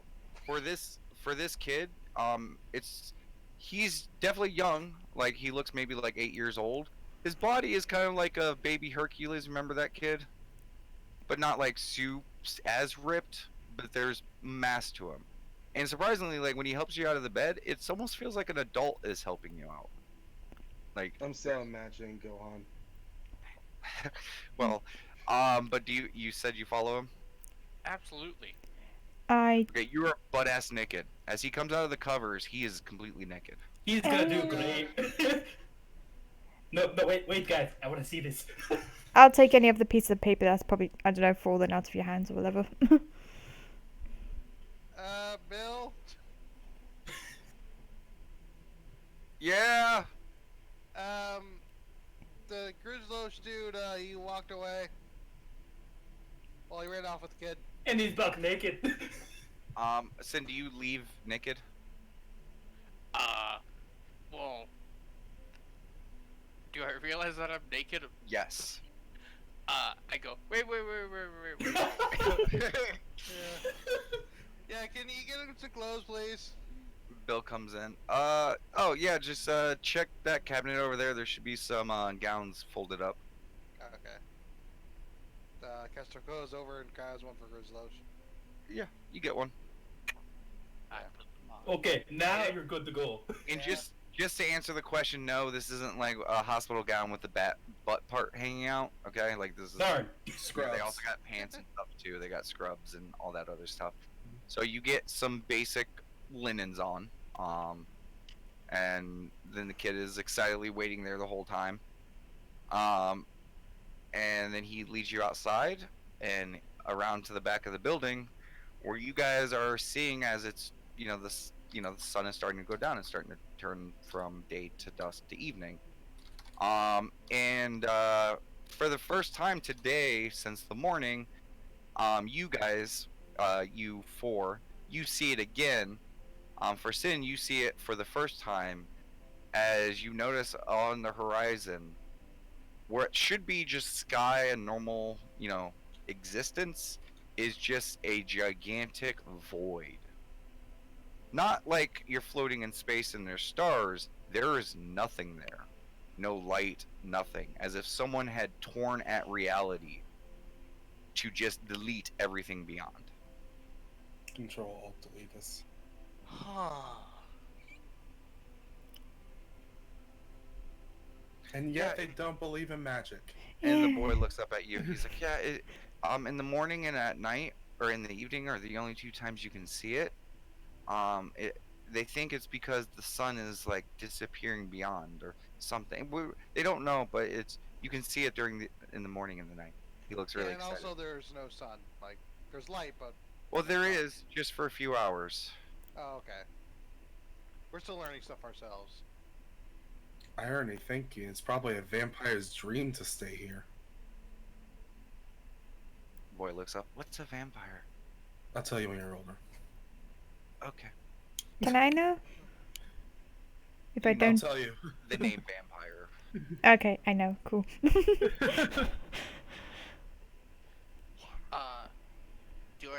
Could I think that this could be something that I also kind of encountered there in the place, like with the knife? No, this is different. Okay. Go ahead and give me an Arcana check, which is intelligence. Nice roll, 19. You know, you're not quite sure what was up with that establishment. You know, maybe illusion, maybe something was just phased out slightly. You're not quite sure. This is different. This, you just get the feeling and sense, and just by how it looks, how, you know, the light and everything reacts around it, the scenery. This looks like someone took basically a cookie cutter on where you guys exist, and everything else was just cut away. You're not quite sure how or what. If this is a permanent void, then there's nothing else, or it's a wall. You're not quite sure. You just can see from here that there's just nothing beyond a certain point. Huh. Well, hopefully we're not in a bag of holding that the sun that comes out is just someone opening up the bag. No. That Hilarious. sounds terrifying. When are we getting pulled out? Wait, don't we die if we're in a bed of holding? I mean, what if we're not alive to begin with? Those are some pretty big, questions there. I But think after a few, the light continues to dim, and eventually the void disappears, and all you see is the night sky.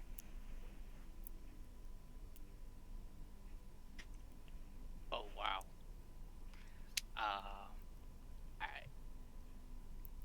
definitely unique. Oh no, there's still more to see. As the Yeah. void grabs your hand again, yeah, come this way. Okay. I go As with he the boy. takes you towards the front of the building, and you see all the night lights of the city on. Basically, what you're seeing is a road with street lamps, not by fire, some type of glass circular shapes that seem to be emitting light. Buildings that are stories tall. Some of them appear to be 10, 15 stories tall. Skyscrapers made out of metal with large glass panes. Some of them are a little bit more rustic feeling, but there seems to be a wide variety of styles of architect. Everything very well made, but a certain modernization that feels alien to you. What kind of stories do they tell? Some you can't even begin to fathom.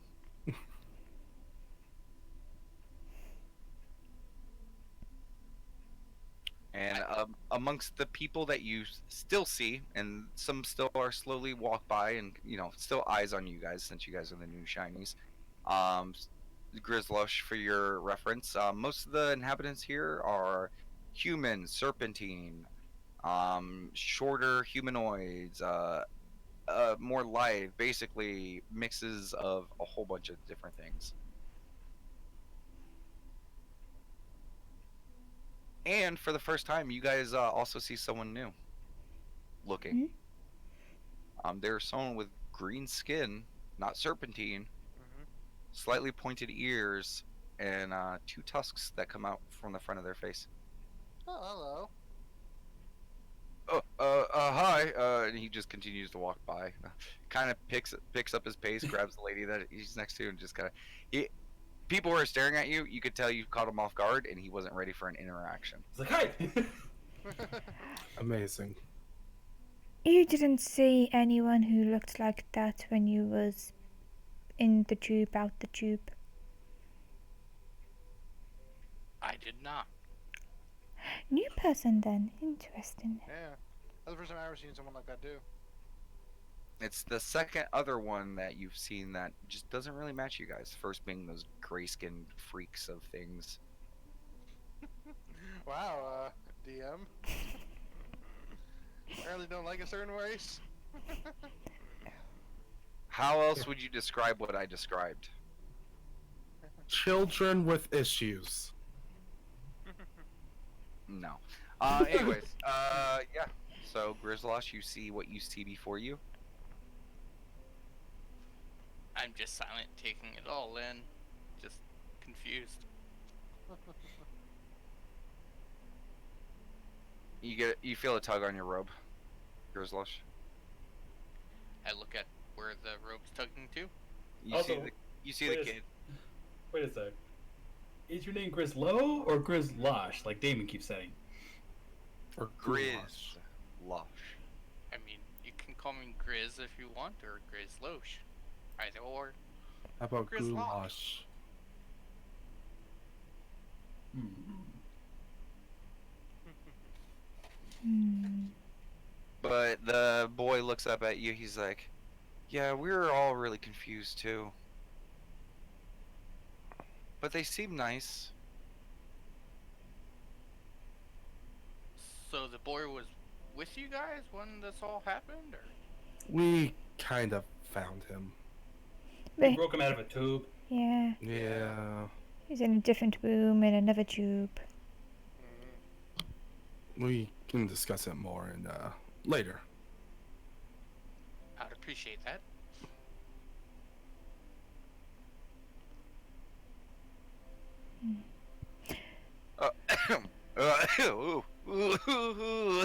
Sorry.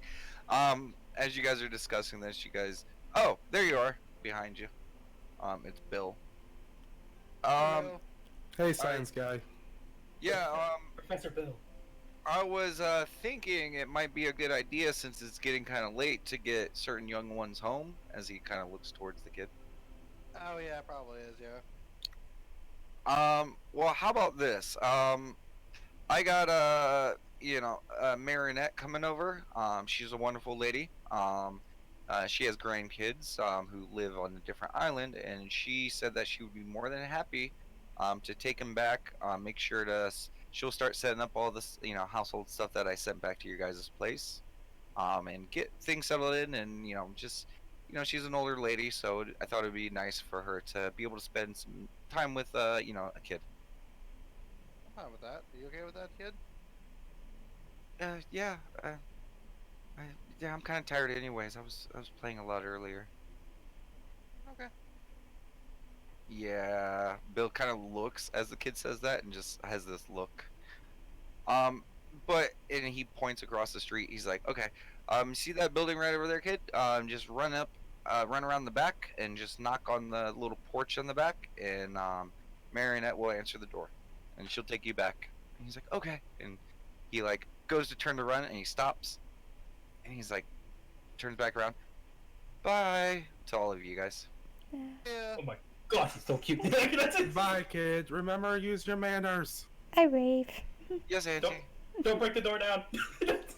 I won't. We've also. But the kid disappears. Don't grow up so fast. I think you're a little family. Yeah, that one does grow fast. That's another thing. Well, anyways, why don't you guys come inside? I think it's time we have a little bit more of a serious conversation. Okay.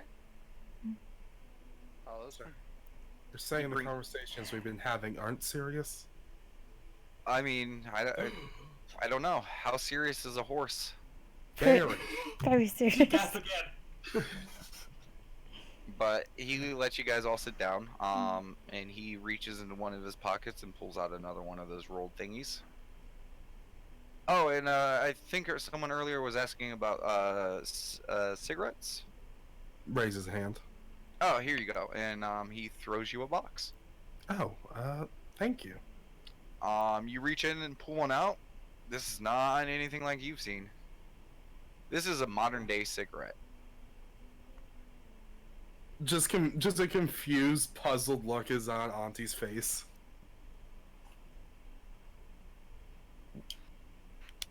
And he lights his little rolled up thingy, and he's like, here's a light. And he goes to toss the thing to you. I catch it, and I'm going to just assume there's a 50-50 chance I light the filter. Okay, you're not an idiot. So you look at one end, it has tobacco, the other end doesn't have tobacco. You're like, oh, this looks like some like type of filament or some. Okay, you probably gonna light the tobacco end. And Okay. it's good. It has a slight subtle mintiness to it. Oh, you got me menthol, sweet. And he lights his little thingy and he looks around the room. He's like, anyone? As he goes to pass it around. I'll try one. Sure. Okay. I'll have one if I'm the legal age to do so. It's still the same thing you had earlier. Okay. If I'm the Grizzlosh, they are passing around what appears to be like a rolled cigarette, but the smell coming from it is a little bit more herbally and a little skunky, one could say.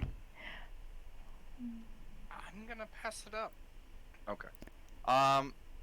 But you guys partake of what you guys will.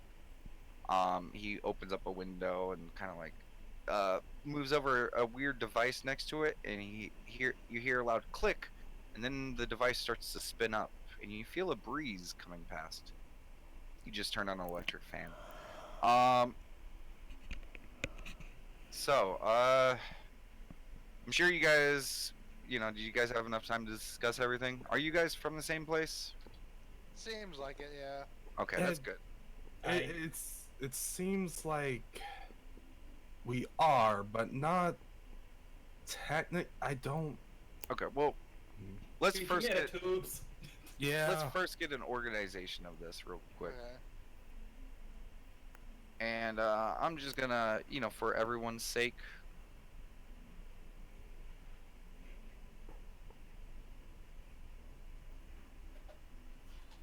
You guys now have a whiteboard as he pulls out a whiteboard. So if anyone needs to make notes or jot stuff down, there we go. Keep it to stuff that you guys are actually writing down. Don't just put meme stuff or jokes or, stupid stuff. It's a meme. And this is out of character. Okay. This is me telling the players, don't abuse it. Okay. So good thing is you guys are probably from the same place. Now, what me and the doc have been discussing, as you guys hear the door open and Doc comes out. Oh, there he is. Well, as me and him were discussing, we don't think you came through the void.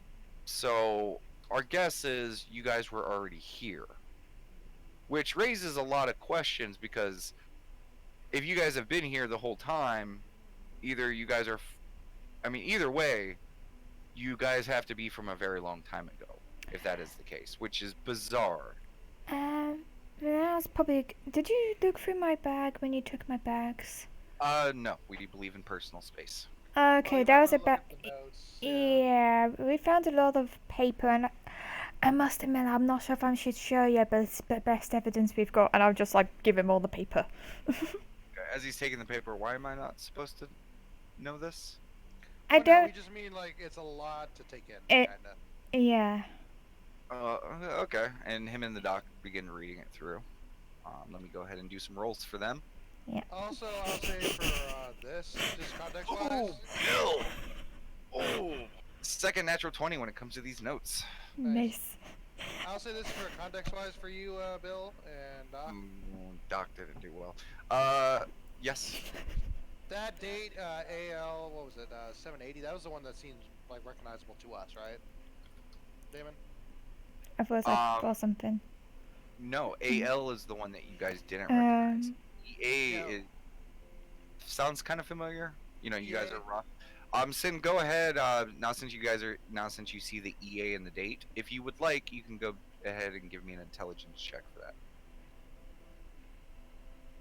Okay, you had advantage on it, so fuck a duck. Nice. Damn. Okay. Shit. Really, there's really only one roll that was gonna guarantee this. Okay, Grizzlosh. Fuck. You instantly remember. Oh, the Everbright age. Oh, the Everbright age. It is the current age, or how you feel, Um, and it was the age where the consortium and human empire was on the rise. The Dawn War was coming to a close, along with the Dragon War and many of the other ancient wars. They were starting to come to a headway in many aspects. And it was the age of brightness and growth for the world, where Arcanum and world views were greatly improved because gods still exist, and since the Dawn War was ending, some of the chaos and war was dying down. People were able to start really building up during this age. Tensions were still high, things were still aggressive, but yeah.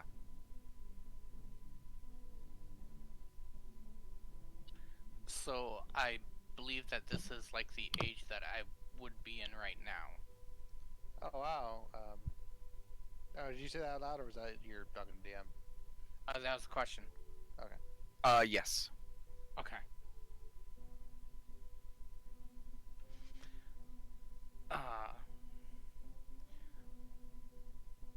Well, unfortunately, I don't think that I would just randomly say that. Oh, They are literally talking about the ages, and they seem to not understand what they are. Yeah. oh, Yeah, okay. EA sounds familiar to us, but I don't know what it stands for, Kestrel says. I go into detail about how. Or wait, sorry. Worst thing is I'm on push talk, so I keep putting minus signs on my notes. No worries. I do that same thing, but it's the tilde key. I end up with a whole bunch of tildes. So I explained basically with what you just told me about. That's basically like the current time, or that. I don't know how to word it. It feels right. It feels like the current time for you. Like, honestly, like you think about it and like you look at the notes and stuff like that. And like you're just running through the numbers. And the one note where it says EA784 feels about right. Okay, so I shared that with the group in regards to how that feels like it's the time that it feels like it should be, and then I go into detail about that's kind of like when the wars were coming to a close, and it was a time of prosper so that people could actually build up and make advancements. And I mean, besides the slight remembrance from U scales of the date, Mhm. a lot of that information for you guys, it's like you guys get the words behind it, but it's still like, like you're not really, it's not jostling anything memory wise. Okay, that's new. so did people make the tubes? Hmm. So like,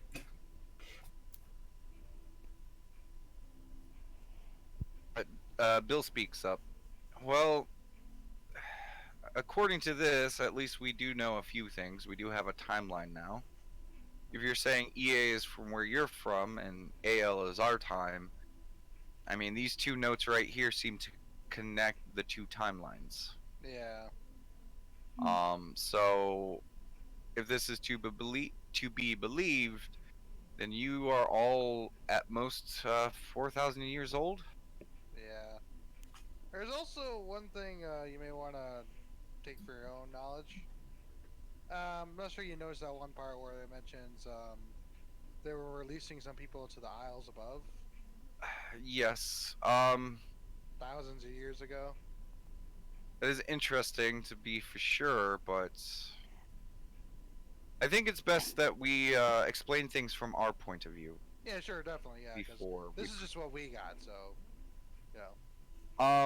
And he walks over to a desk and he picks up a book and he pulls it out. He's like, "This book is as complete of a history as you will find with our people.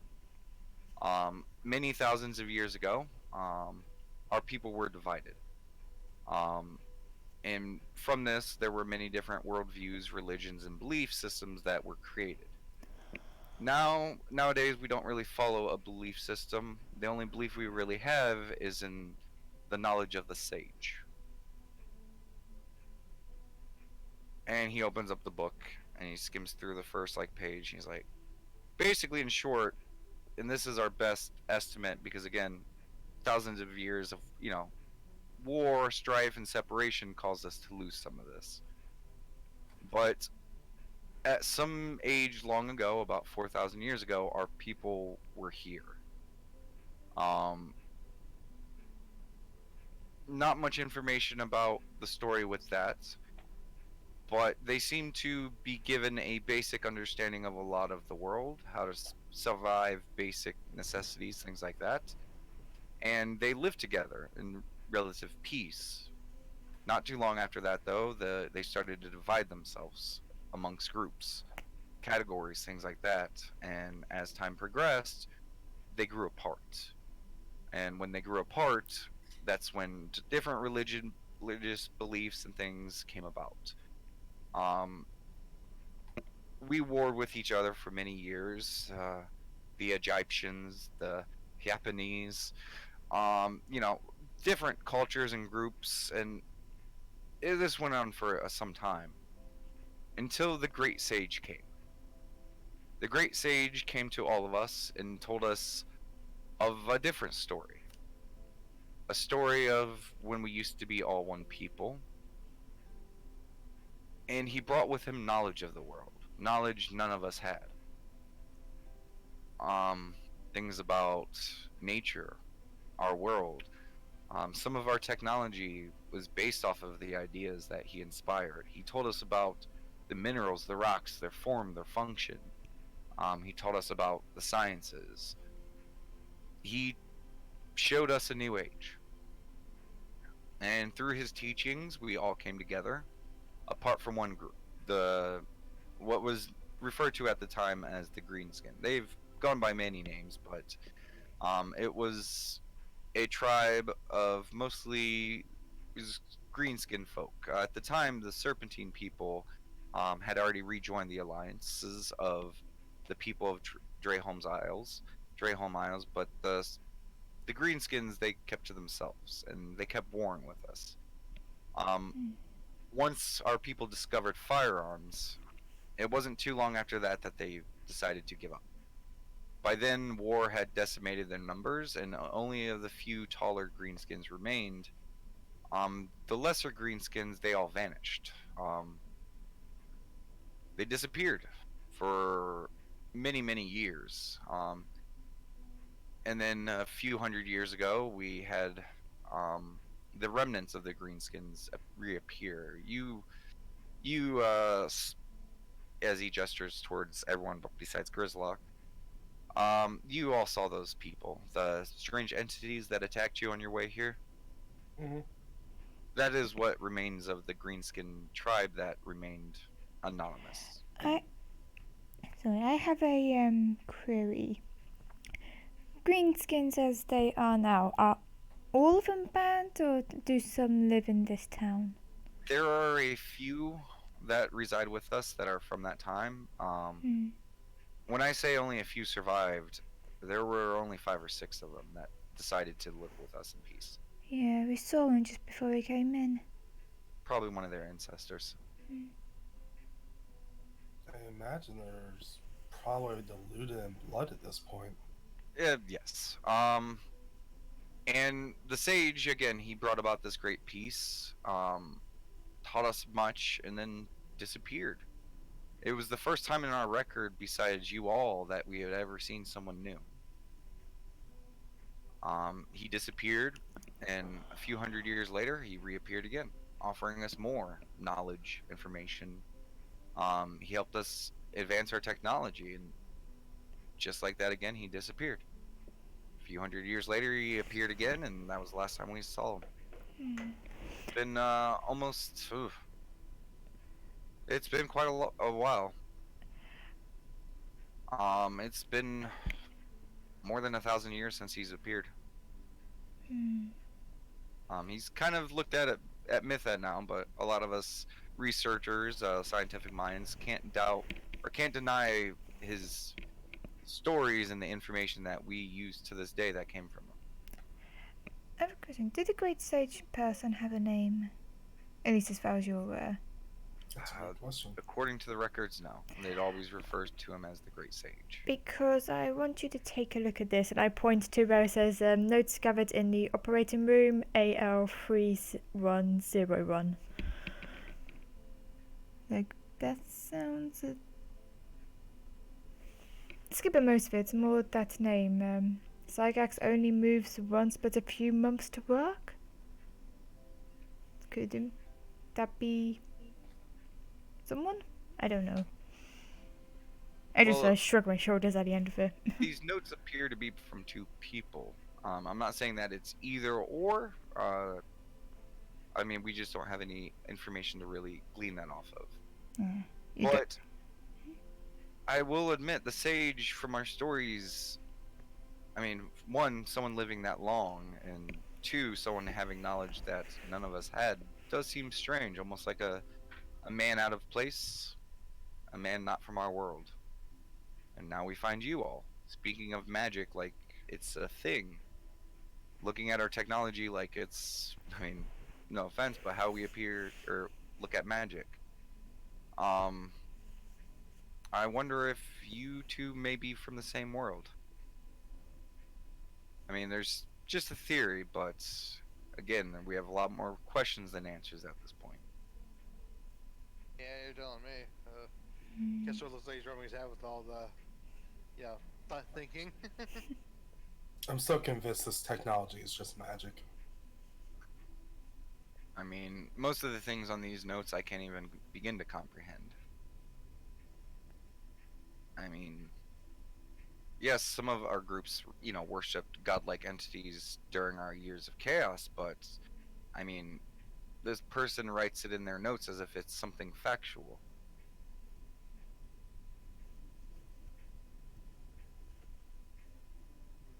Bill pauses for a moment and then looks at all of you guys.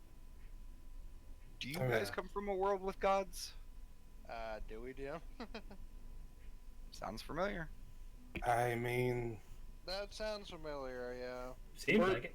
we're going with knowledge of a low-level D&D generic Yeah. character, right? Yeah. Yeah, there was art gods, many war gods, forging gods. There's one of everything, honestly, if not multiple of everything. One of everything for pretty much every race, I think. Sometimes some races have two of everything. So, we have a world with gods and magic, and we have a world of science and facts. Whether these two worlds are connected, whether one is before the other, I mean, there's a lot of questions we don't have answered. First off, do you have any questions for us? I mean, I one gets covered extensively, so I won't bring it up again. So one thing I was actually curious about, have we described the facility at all to them yet, Damon? No. Okay. So, Kensel's I'm gonna describe this place of where we came from, and I want you to let me know if any of it sounds familiar, if you came across it in some way. Okay, give me an intelligence check, Yeah. because you're trying to recall, as much detail as possible. Yep.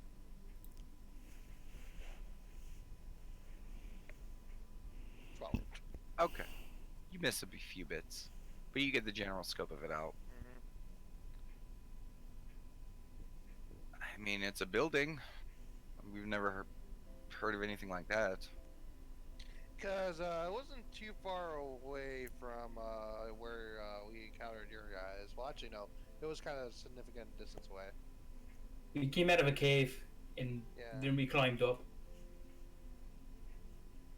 Well, maybe we can organize eventually a search over there, and we might be able to figure out where you guys came from. That might lead us to some answers. Yeah, because I'm not sure if that'll answer more questions, but because the one thing I'm wondering is I'm not sure if there's a way to get back in there because there's that weird mechanism that transports us from where we were to the outside. So I don't know. Sorry if not, what I'm saying doesn't make too much sense. You're thinking we can't go back? That's possible. I mean, did we look for a way back? I don't. In theory, if we're in the future, then our lives are gone. We might be best off just making a better life here. Well, I'm not saying about going back. I'm saying more about like if they want more information, that kind of thing. Hmm. 'Cause this does seem like connection of our shared past, so to speak. There could have been other rooms that we missed. Yeah. There most likely was. As everyone remembers the hall that no one went down. In the Exactly. room, in the room, no one could open. Like, how about this room? Nope, too scared. Let's go. Yeah. What about this hallway? Nah.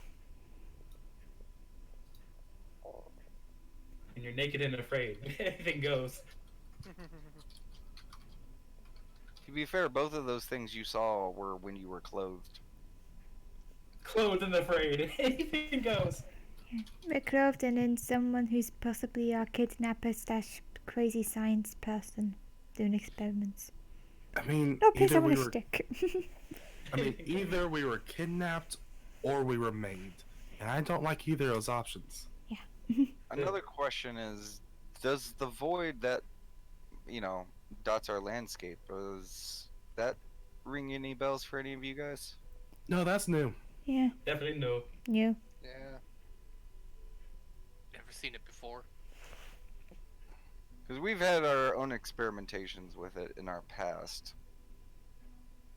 And he opens the book to, like midsection. We've actually experimented a few times. It's not our proudest moments, but a very, very long time ago, our people, using the science of the sage, decided to try to send a metal disc through the void to see maybe if there was something on the other side. They made it of very sturdy, stout metal, and we carved language into it, engravings of pictures, things like that. Mostly just as a friendly hello, if something we're able to find it. It was found 100 years later, half of it lodged into a tree halfway through. Not too long after that, there was a grave experiment that caused us to stop experimenting on the void. People thought that, to get through it, mass and size and sturdiness would be the trick. So they basically constructed a massive chunk of metal to go through it. And, the measurements are a bit rough, with the notes, but it was close to 40 feet on a side. And they decided to push it through. It disappeared. 2 weeks later, it rained down razor sharp metal. 20% of our population went blind that day.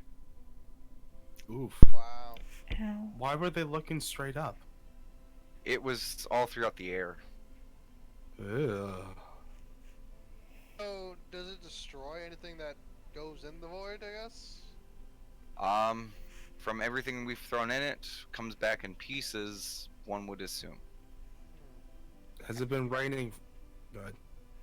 Have you tried anything organic, like fruit or something? Or fall? Everything else has never been any sign of it ever again.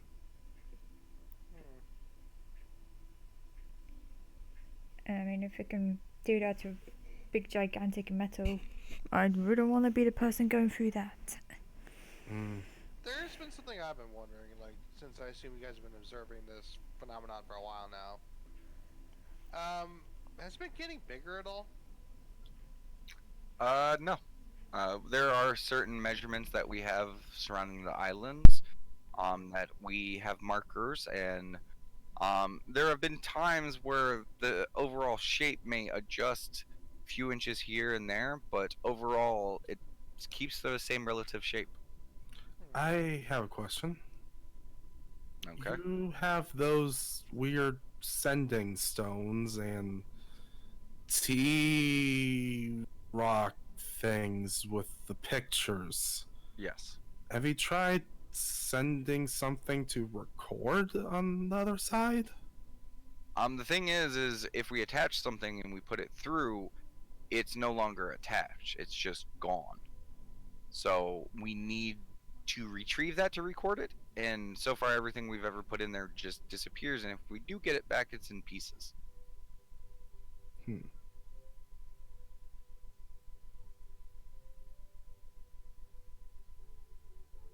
Have you tried an animal? Yes, long time ago. There was an experiment on a farm animal. I'm assuming there was. We Yeah. had half a farm animal.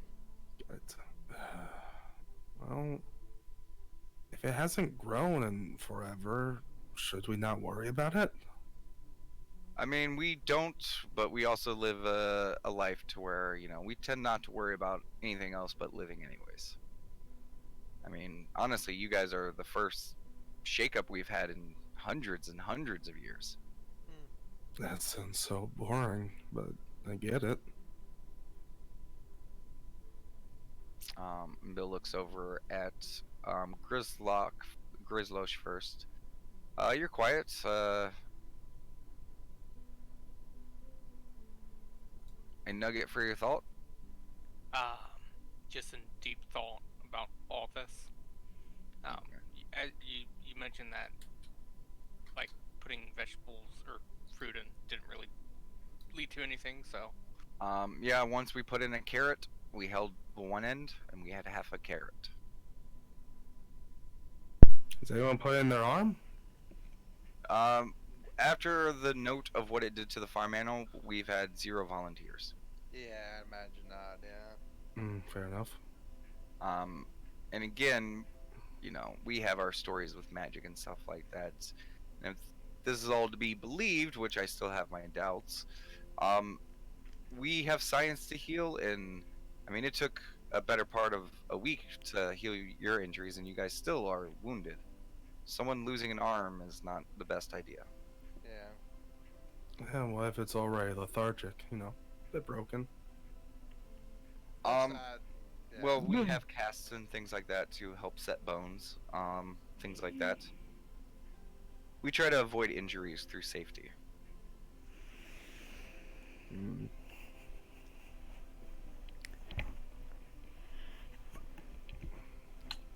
It's not so much quite on your doorstep as of yet. I think you probably got a bit of time. Well, yes, it would be nice for you guys to, allow us to let you guys settle in. But it is getting kind of late. If you guys have any other questions or anything. No. Not for now, anyway. Well, I've had a pretty rough day, and I still got a little bit of work I need to do, and I believe Doc would like to get home to get some food. So, maybe reconvene tomorrow afternoon. I think Doc would like a chance for the kid to, get a chance at the Pico Pets. Yeah, that was gonna be Finn. So maybe just enjoy your guys' evening. Tonight there is a very, very fun show that's going to be on the Drama Network. That's going to be on Channel 3. And Channel?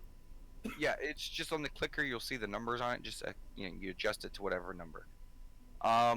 And on the movie channel, it's going to be a nice scary one about an evil doll that gets possessed by a killer. Neither. Yeah, I'm not a fan of scary stuff myself. Well, the drama is pretty good. It's about a space adventurer. He's almost like our old style cowboys that we used to have.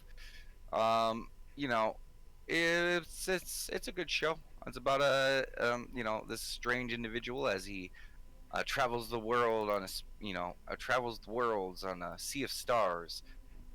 As he finds a strange new companion that he must protect. I don't want to spoil too much. It's a continuation of a beloved series of ours. Okay, maybe we'll check that one out. But yeah. See you all tomorrow. Alright, see you tomorrow. Fair enough. That's actually a point. Is he gonna be living with us? As I point to Grizzlosh. Probably. Oh, I assume so. That's why we chose that house, as it accommodates all of you. Okay. Oh, I might have stolen your pillows. Give him back the pillows. And to you, as he looks towards you, Grizzlock, I had our tailor drop off a few just rough clothing for you to settle, for something on that evening.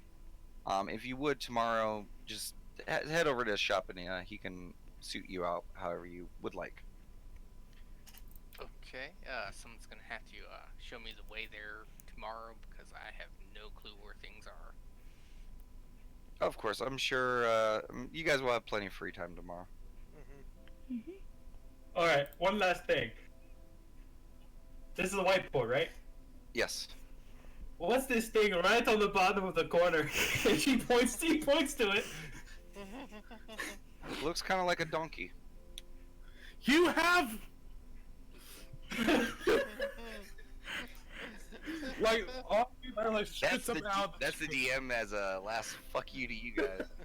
Well, except donkeys are a member of the horse family.